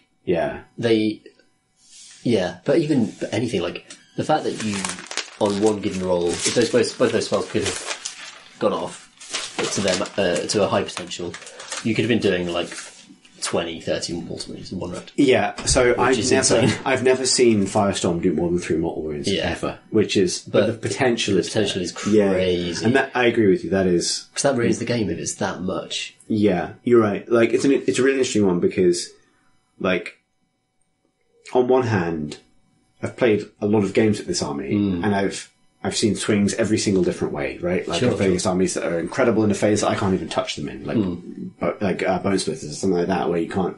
What the hell do you do? Yeah. And so you have to, the Firestorm's a really interesting spell, because it's an option. You don't have to take it. The 27 mortal wound, but the only reason you take it on a Lord of Change is because they're the only model that can reliably cast it. Yeah. So because it's cast on a 9, and that's just not going to happen most of the time unless you're a Lord of Change. And then it's really swingy. So you're already paying 380 points and an opportunity cost of taking that spell rather than something more consistent like Bolt of Tzeentch, which is cast on an 8d6 mortal wounds, which reliably does more damage for the chance that it goes off. But they get so many casting attempts. They get 2, but you can only cast one. You can only attempt to cast a spell once. You can only attempt to, but even then, like, it's not like that's the whole output for that character. Not at all. But that's a particular spell. So they could go off and they could just sort of go, okay, for the first thing, I'm going to potentially do 27 mortal wounds with this spell. Oh, that didn't go off. I'll do the other thing that could potentially do, 15 or 9 or D6. It's like they, especially with the cogs and stuff, and the mirrors. I think with it in a perfect turn with cogs, an Order Change could do like 30-something mortal wounds, 40-something mortal wounds. And obviously the math is mad on that. Like, you're just not going to see it, really. But just the variance, but it doesn't have to be max efficiency. If it's even 2/3 efficient, that's insane. Yeah. So, like, I always take Firestorm on my Lord of Change, and it has never done anything. Like, ever. Like, in our game today, it did 0. Like, I didn't roll a single 6. Yeah.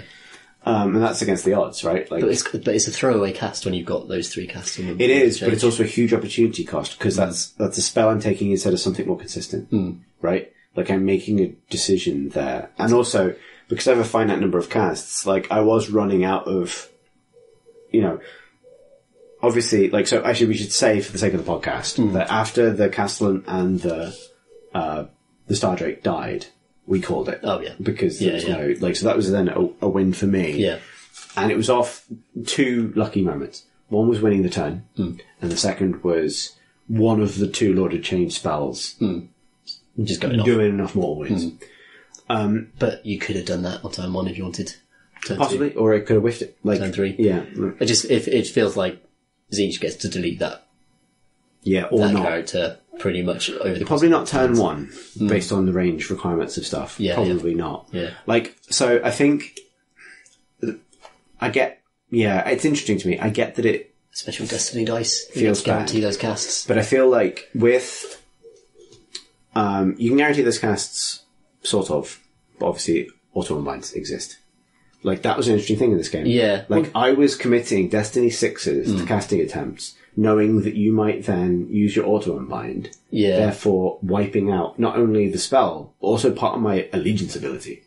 Yeah, I didn't quite get to use it because of how things shook out because of... because you did use it. I used it on a thing that... Yeah, that's fair. Because I would have certainly unbound the mirrors the second time they went out. Yeah. Because the mirrors are very, very good for Zinch. Like crazy good. It's a matter of variance and how it feels and how it really affects the game. So if you're playing an individual game, if you're not playing, games nights every once or twice a week where all this stuff shakes out, if you're just playing once every few weeks, that kind of variance actually kind of has a much bigger impact on the game. True. That's a really good point. Which is interesting. It depends how you play the game as well. I think it does. I think the thing I like about the way Zinch is designed at the moment, the fact that it isn't a consistent amount of damage, is it feels very fickle. Like I had, to be honest, in this game, the vast majority of my damage came from the Zangor. The spells were super cold. Like at the beginning of the game, we were talking about me re-rolling ones into ones, right? For sure. Like it did happen. Like I was spending the opportunity cost of my command ability that allows me, my artifact, that allows me to re-roll ones to cast. All of this stuff that just wasn't doing anything for me. And it was then I got lucky at the right time, which is often what these things come down to.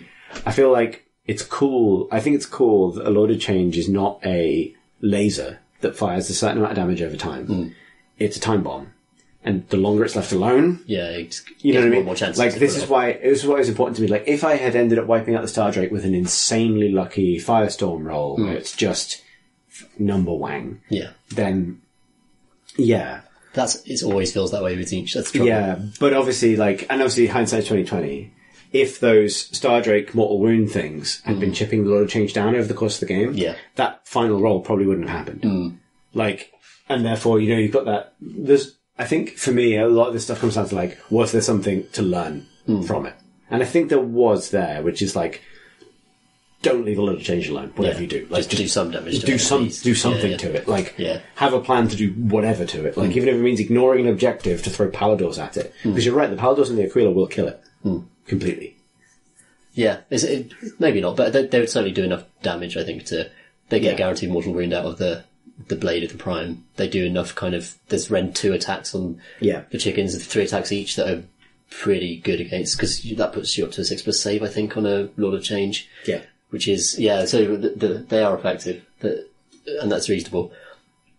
It's just, once that Knight Incantor went off the board, which was pretty early, it felt like that's it for my involvement in the game. It's down to the dice now. It's down to, because that's fair. If you'd really wanted to, and you'd have focused everything on the Star Drake, you could have gotten it off by turn 2. Probably. It would have gone by turn 3. And that is just, the counter to that is either park your Star Drake in space, put it in the corner of the board, far away from everything, not affecting anything, just star striking stuff.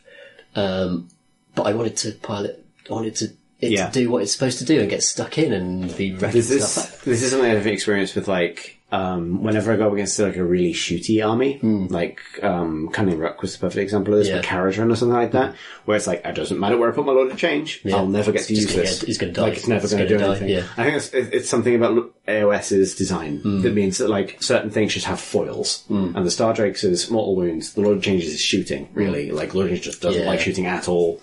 If you'd had shitloads of Judicators, suddenly I have to be much more careful with where it goes. Yeah, there's some pretty horrendous stuff you can do with the new Stormcast battle time, which lets you drop. You'll be teleporting ballistas on top of me. Stuff. I mean, to an extent, I don't really want to. No, that's fair. It's so mean. Yeah, and so I think it's on one hand I completely get the feel thing, and I think you're completely right about frequency of game mattering. Yeah. In this context. I'm going to use Lord Change less as things go on. I'm going to threaten it more as if you let me get to 36 fate points, this guy's coming. Come on. Yeah. It's kind of a shame. It's kind of a shame that the way he deals damage feels so dicey that he could. That's it. There's no kind of interaction. But what I find really interesting about it is, for a lot of this game, we pointed out as we were playing, there was a really nice symmetry to the fact that our big monsters were facing each other but not engaging with each other. Yeah. But actually they're opposite creatures. I was I was using destiny dice to make my own units miss because I have to hit something that mathematically I can't hurt, will hurt me when I try and hurt it, and will heal itself. That's the opposite of dicey. Right? The Star Drake's rolls with the Castellant buff are so consistent. It's not that they've removed dice from contention, But like the opposite of dicey is that, right? Rerolling a 1-up save, rerolling 1s, or whatever it ends up being. You have to roll a 1 into a 1 to hurt him, pretty much. Yeah, or a 1 into a 2. Yeah. With rend. Yeah, you need rend as well. Yeah, exactly. You just need rend as well. So like on one end of the extreme, you have extreme non-diciness, where it's like, it's not, there's like, if I could choose to not participate at all, I wouldn't participate at all. Because I only help you by engaging with the rolling of dice. That's not undesirable, but it's kind of weird. You know what I mean? It's kind of like... You could have retreated onto the paddles and stuff like that. I couldn't have retreated onto them, but I could have... Gotten, moved the whole bulk away, I could have done. Yeah, you're right, yeah. I think, you have choices either way, right? You could have flown the Stardrake out of range to the Lord of Change. Like, there's, Yeah. But then, that's 580 points in the corner of a board, not doing anything. Exactly. But for 480 points for me, either way, right? Like, yeah, so was he 380? The Lord of Change is 380, the Zangos are 480. I still think 380 is tasty for a Lord of Change. It is good, yeah. Yeah. What I'm saying is you have options. And what I'm saying is the game is kind of like split between extremes. Like, that's, I guess I'm not justifying how it feels. Yeah. Like, I completely agree with you. It sucks when... I think, high variance mortal wound attacks feel bad both ways. So if you roll like Firestorm time and time again, and it flunks, it feels awful for you. Yeah. Because you deserve more out of it odds-wise than you're getting. If it goes hard the other way, it's awful for the other person who's going to delete something. And this happened in my game against Chimp on Thursday, where I actually really approve of the changes to Starsol Maces and the changes to Dracoth Breath that basically even out the variance of those units. Yeah. So they do more sensible and predictable damage that doesn't feel awful for you or the opponent. So the Stardrake, the old, Fulminator Breath, the way it used to work, they each get D3 attacks. And then there's 2 of them. So let's say you get, I'll roll 5 and a 6. So you've got 6 attacks there. Each 3+ does 2 mortal wounds. And I just did 10 mortal wounds to one of his biggest heroes and killed it. Out of nowhere, really. And it had nothing to do with my skill or, the fact that I'd done anything to deserve that. And it just felt like so shitty for him that his hero was just deleted by this, weird wang of, chance. The wang of chance. That's a very sentient phrase. It's a chancy wang. And that, I think the less of that in the game, probably the better for everyone. I'm interested in that because I think, this is a bigger discussion, something to return to. I think AOS is somewhat defined by these punishing spikes and that you have to account for what can happen, not just what will probably happen. Yeah. And 40k is a bit more of a consistent game and X-Wing is a more consistent game. This is one of the only reasons why that comparison is kind of viable. And X-Wing, the first edition, was eventually kind of killed by reliability. Because when there's a certain kind of median that everything kind of coheres around, anything that pushes that just a slightly a bit in the wrong direction wins every time. And so X-Wing 1.0 is kind of defined by extremely reliable things. X-Wing 1.0 is the game that hypothetically Stormcast win every time. Right. Because there's nothing that can upset the simple reliability of a good save, for example. Not that the analogy totally holds. That's a totally opposite extreme to what's happening. I think AOS is quite far into the weeds the other direction. Yeah, exactly. It is. Yeah. Which is interesting. And there's almost a kind of appropriate thing where it's like the counter to Stormcast is chaos. It's like having this thing completely can go off the chain, but might not. I don't know. I think there's territory here. I think I would agree with you in that I think in order to kind of keep, I think, you need a Lord Arcanum in your army. Yeah. You need some Incantors, Evocators who are also wizards, right? Those kind of nuts cat riding Evocators. Yeah. You get some of them in, suddenly you're interacting in every single phase of the game. Yeah. Yeah. And I think that's probably where the fact that feels a little bit mandatory, that sucks. It's cool though. But there's a roadmap here that there wasn't previously. Yeah, that's true. Well, previously it just wasn't possible for Stormcast to get involved at all. If anything, this gives you a really good narrative reason to bring the Sacrosanct Chamber into play. Yeah. Wait a minute. They could fuck us up at any time. Yeah, definitely. The Evocators, I think, are a much more interesting and fun unit than Paladins as well, in terms of, even with the Starsoul Mace reworks. We've probably talked about this already in the podcast, so I won't get into it. I think the new Evocators, the way they work, is super nice, and they're a good fighty unit that does a lot of mortal wound output, but quite predictably. So for each Evocator in the unit, you roll 2d6, and on the 4+, it does mortal wound. you know that if you kill 2 evocators, you're removing a certain amount of mortal wound out. Yeah, right. It's not about 3-star soul mages that hide in the middle of all these wounds and you can never get at them. It's more about consistent, the more damage you do, the more you reduce their capacity for damage. I think as we play more in this campaign and as we kind of move on with these armies in 2.0, I think the question of consistency is something we should return to. Yeah. Because I want to know how it feels, right? Like, because, because I feel like this is sort of like, an interesting loss for you because it sort of like shapes how decisions you make, but anyway, in a good thing, right? Like, it could work out interesting. Yeah.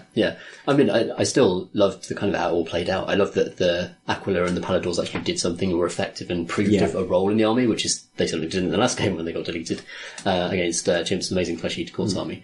And the Star Drake kind of showed what he's for, like what that. Yeah, you cannot ignore this general dragon. is like, and also it kind of informs the general's personality as well. Kind of, he's not like Tantris, who felt like a crusader. Like he's there to go and see a bit Leroy Jenkins. Take it, definitely. Not entirely the smartest guy, but there's this new, more kind of just more somber presence in the Lore Hunters that's going to.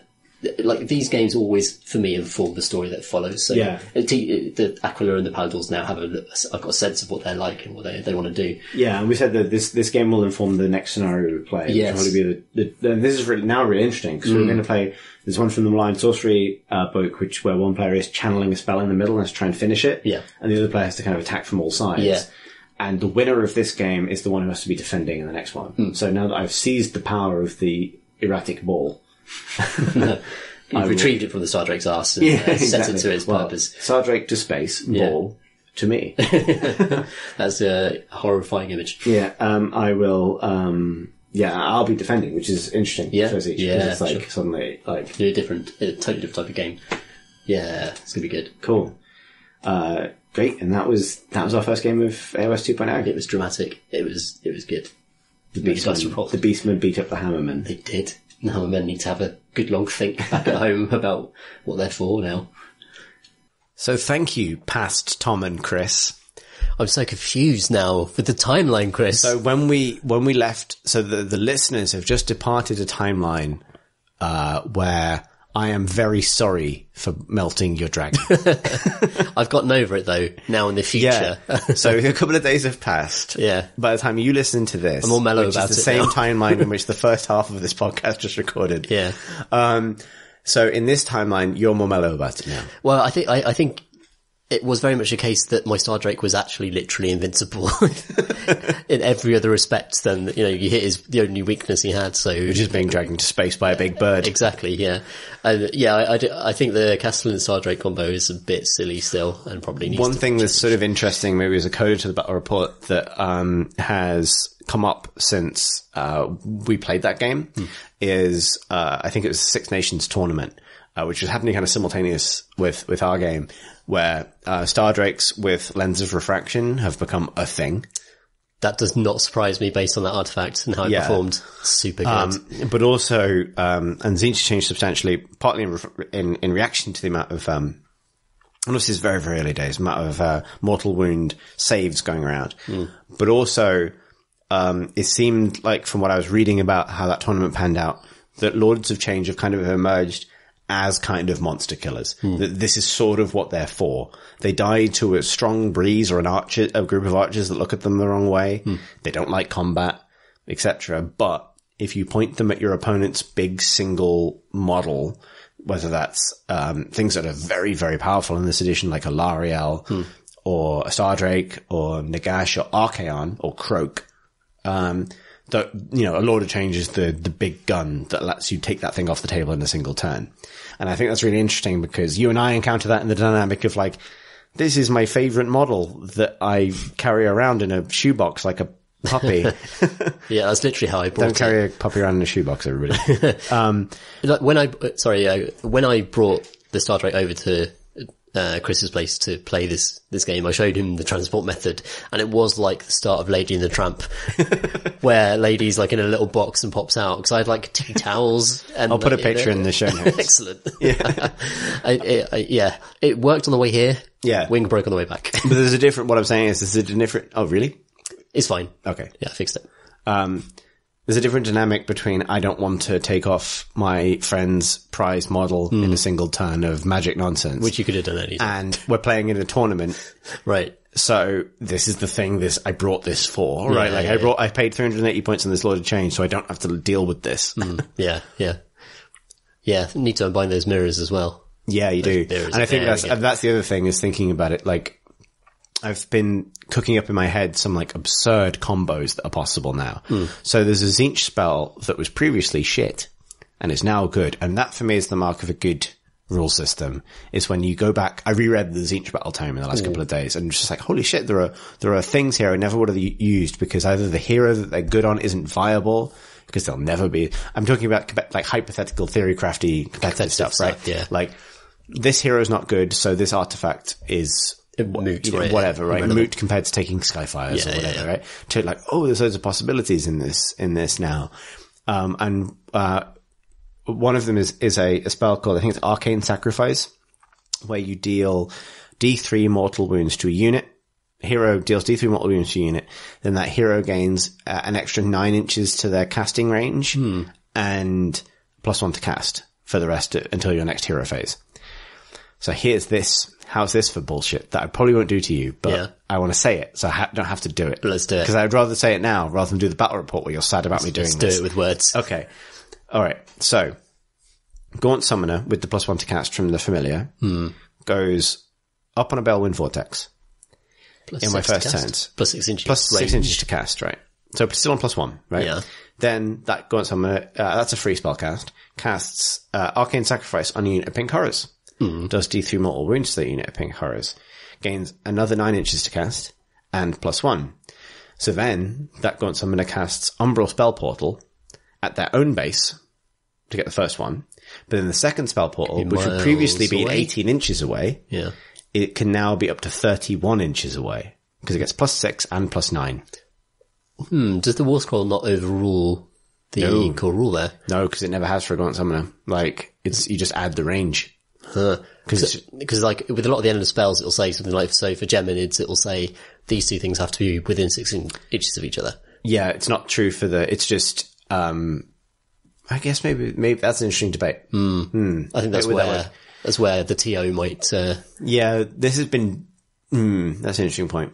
So anyway, then you use your Destiny 1 on the Pink Horror Battle Shock that you've just forced on yourself by killing the Pink Horrors. Yeah. But in the old rules, you had to pay points if you wanted to increase the Pink Horror unit beyond its original size. Let's say I got lucky on the D3 Mortal Wounds when I did 1. And let's say I get lucky on the D6 Return to the Unit Battle Shock and roll a 6. Yeah. I've now got a 15 strong unit of Pink Horrors. So you just get those and they're free? Yep. Because that whole side of the rules has been completely removed. Interesting.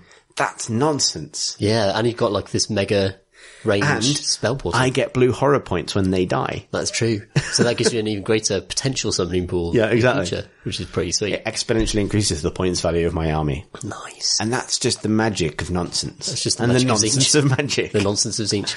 It seems, I do quite, so the new Pink Horrors, they're 200 points. But it does seem like the blue horrors are hard to get out, especially if you've got to have heroes in the right place. I think I'm excited about art. So we have now played the battle report, so people all know that I won, which means that I'm defending the next scenario where I have to protect a ritual site from you. And I'm probably going to be using Pink Horrors to screen, which I wasn't in this game, where I was using them to attack. Yeah. And when I'm using them to screen, it'll become a lot harder for you to deny me the blue horror points. That's true. I think. Because you'll probably have to kill them. Yeah. Then you've got to have a hero. Then you've got to find a space 9 inches away from everything else. Yeah, exactly. It becomes tricky, right? It does become tricky. And that's super interesting. Like, it's like, are they worth it? Like, in the time since we played that game, I've now finally picked up a box of Kyric Acolytes and I'm looking forward to having cheaper battle line so that I can... Yeah, so it seems like Tzeentch definitely needs that now. Yeah. For sure. Well, they've become really good because one of the other big changes, for Chaos is that Chaos Marauders now have a minimum unit size of 20 in match play, which doesn't sound massive, but it is, because I think I might be exaggerating, but I think the top 3 lists at London GT were all hyper powerful Chaos stuff, normally Nurgle with Archaon built around with 3 units of 10 Chaos Marauders at 60 points each to meet battle line tax. So that's as cheap as it can get, is like 180 points just to meet battle line. So they were basically the equivalent of dire wolves for death, where it was just a thing you could take 120 points, you've done your battle line. So now that they are, you have to have 20 points of them. So I think it's still 120 points for a unit. Still large. It does increase that tax, but Karak Acolytes is 70 points for 10. Okay. And that's battle line. Yeah, okay, yeah. So that changes things, and they're a really interesting unit, actually. I think they'll be really interesting to play with against you when you get your wizards online. Because if if an enemy wizard successfully casts a spell within 18 inches of Karak Acolytes, their pet vulture bites them and does 1 more wound. Nice. Every time. Wow, that's cool. That's interesting. Yeah, which is time to take more multiple wound resistance artifacts. Indeed, yeah. On every hero. So, but now I can bring a nonsense bird to a hammer fight. Again, it's birds, but it's still birds. AOS 2 2nd edition, but it's all still birds, really. It is. It's birds all the way down. Well, no, it is, isn't it? Top to bottom. Birds, top to bottom. I think this is probably like a 3.5 hour podcast at this point. I think it deserves it. And I think we'll have plenty more to say in 2 weeks. I think maybe as a wrap up, like, I felt like consistently really excited about this hobby and like really motivated to do more stuff. And not just in a kind of like, I want to buy things kind of way, but in a like, I'm really excited about the stories and stuff and, and being part of this universe and painting cool models and playing these narrative campaigns. So good job, Games Workshop. Yeah, good job. Good job making me an adult man. I'm very excited about the Tiny Plastic People again. Yep. Love the core book especially. I think outstanding job. Yeah. It's a good one. And that brings this podcast special to an end, I think. If you'd like to send us a question for the next actual episode, you can do so by emailing us at miniatures@crateandcrowbar.com. As ever, everything Crate and Crowbar does is supported by our Patreon backers, for whom we're very grateful. You can find out more about our Patreon at patreon.com/Crate and Crowbar. You can find our computer game podcasts, occasional Bloodborne series that we really need to get back to, Tom. Back to that. At youtube.com/Crate and Crowbar. And you can find our miniatures business on Instagram primarily. Oh, well, you can find Miniatures Monthly on Twitter at Minis Monthly. Where we sometimes post mostly dumb jokes. But you can find Tom and I's miniature stuff on Instagram. I'm at Exit Warp. That's EXITWARP. Tom? I am at Ludo Paints Minis, LUDO Paints Minis. Lovely. Thanks for listening, everyone. Thanks for listening, everybody.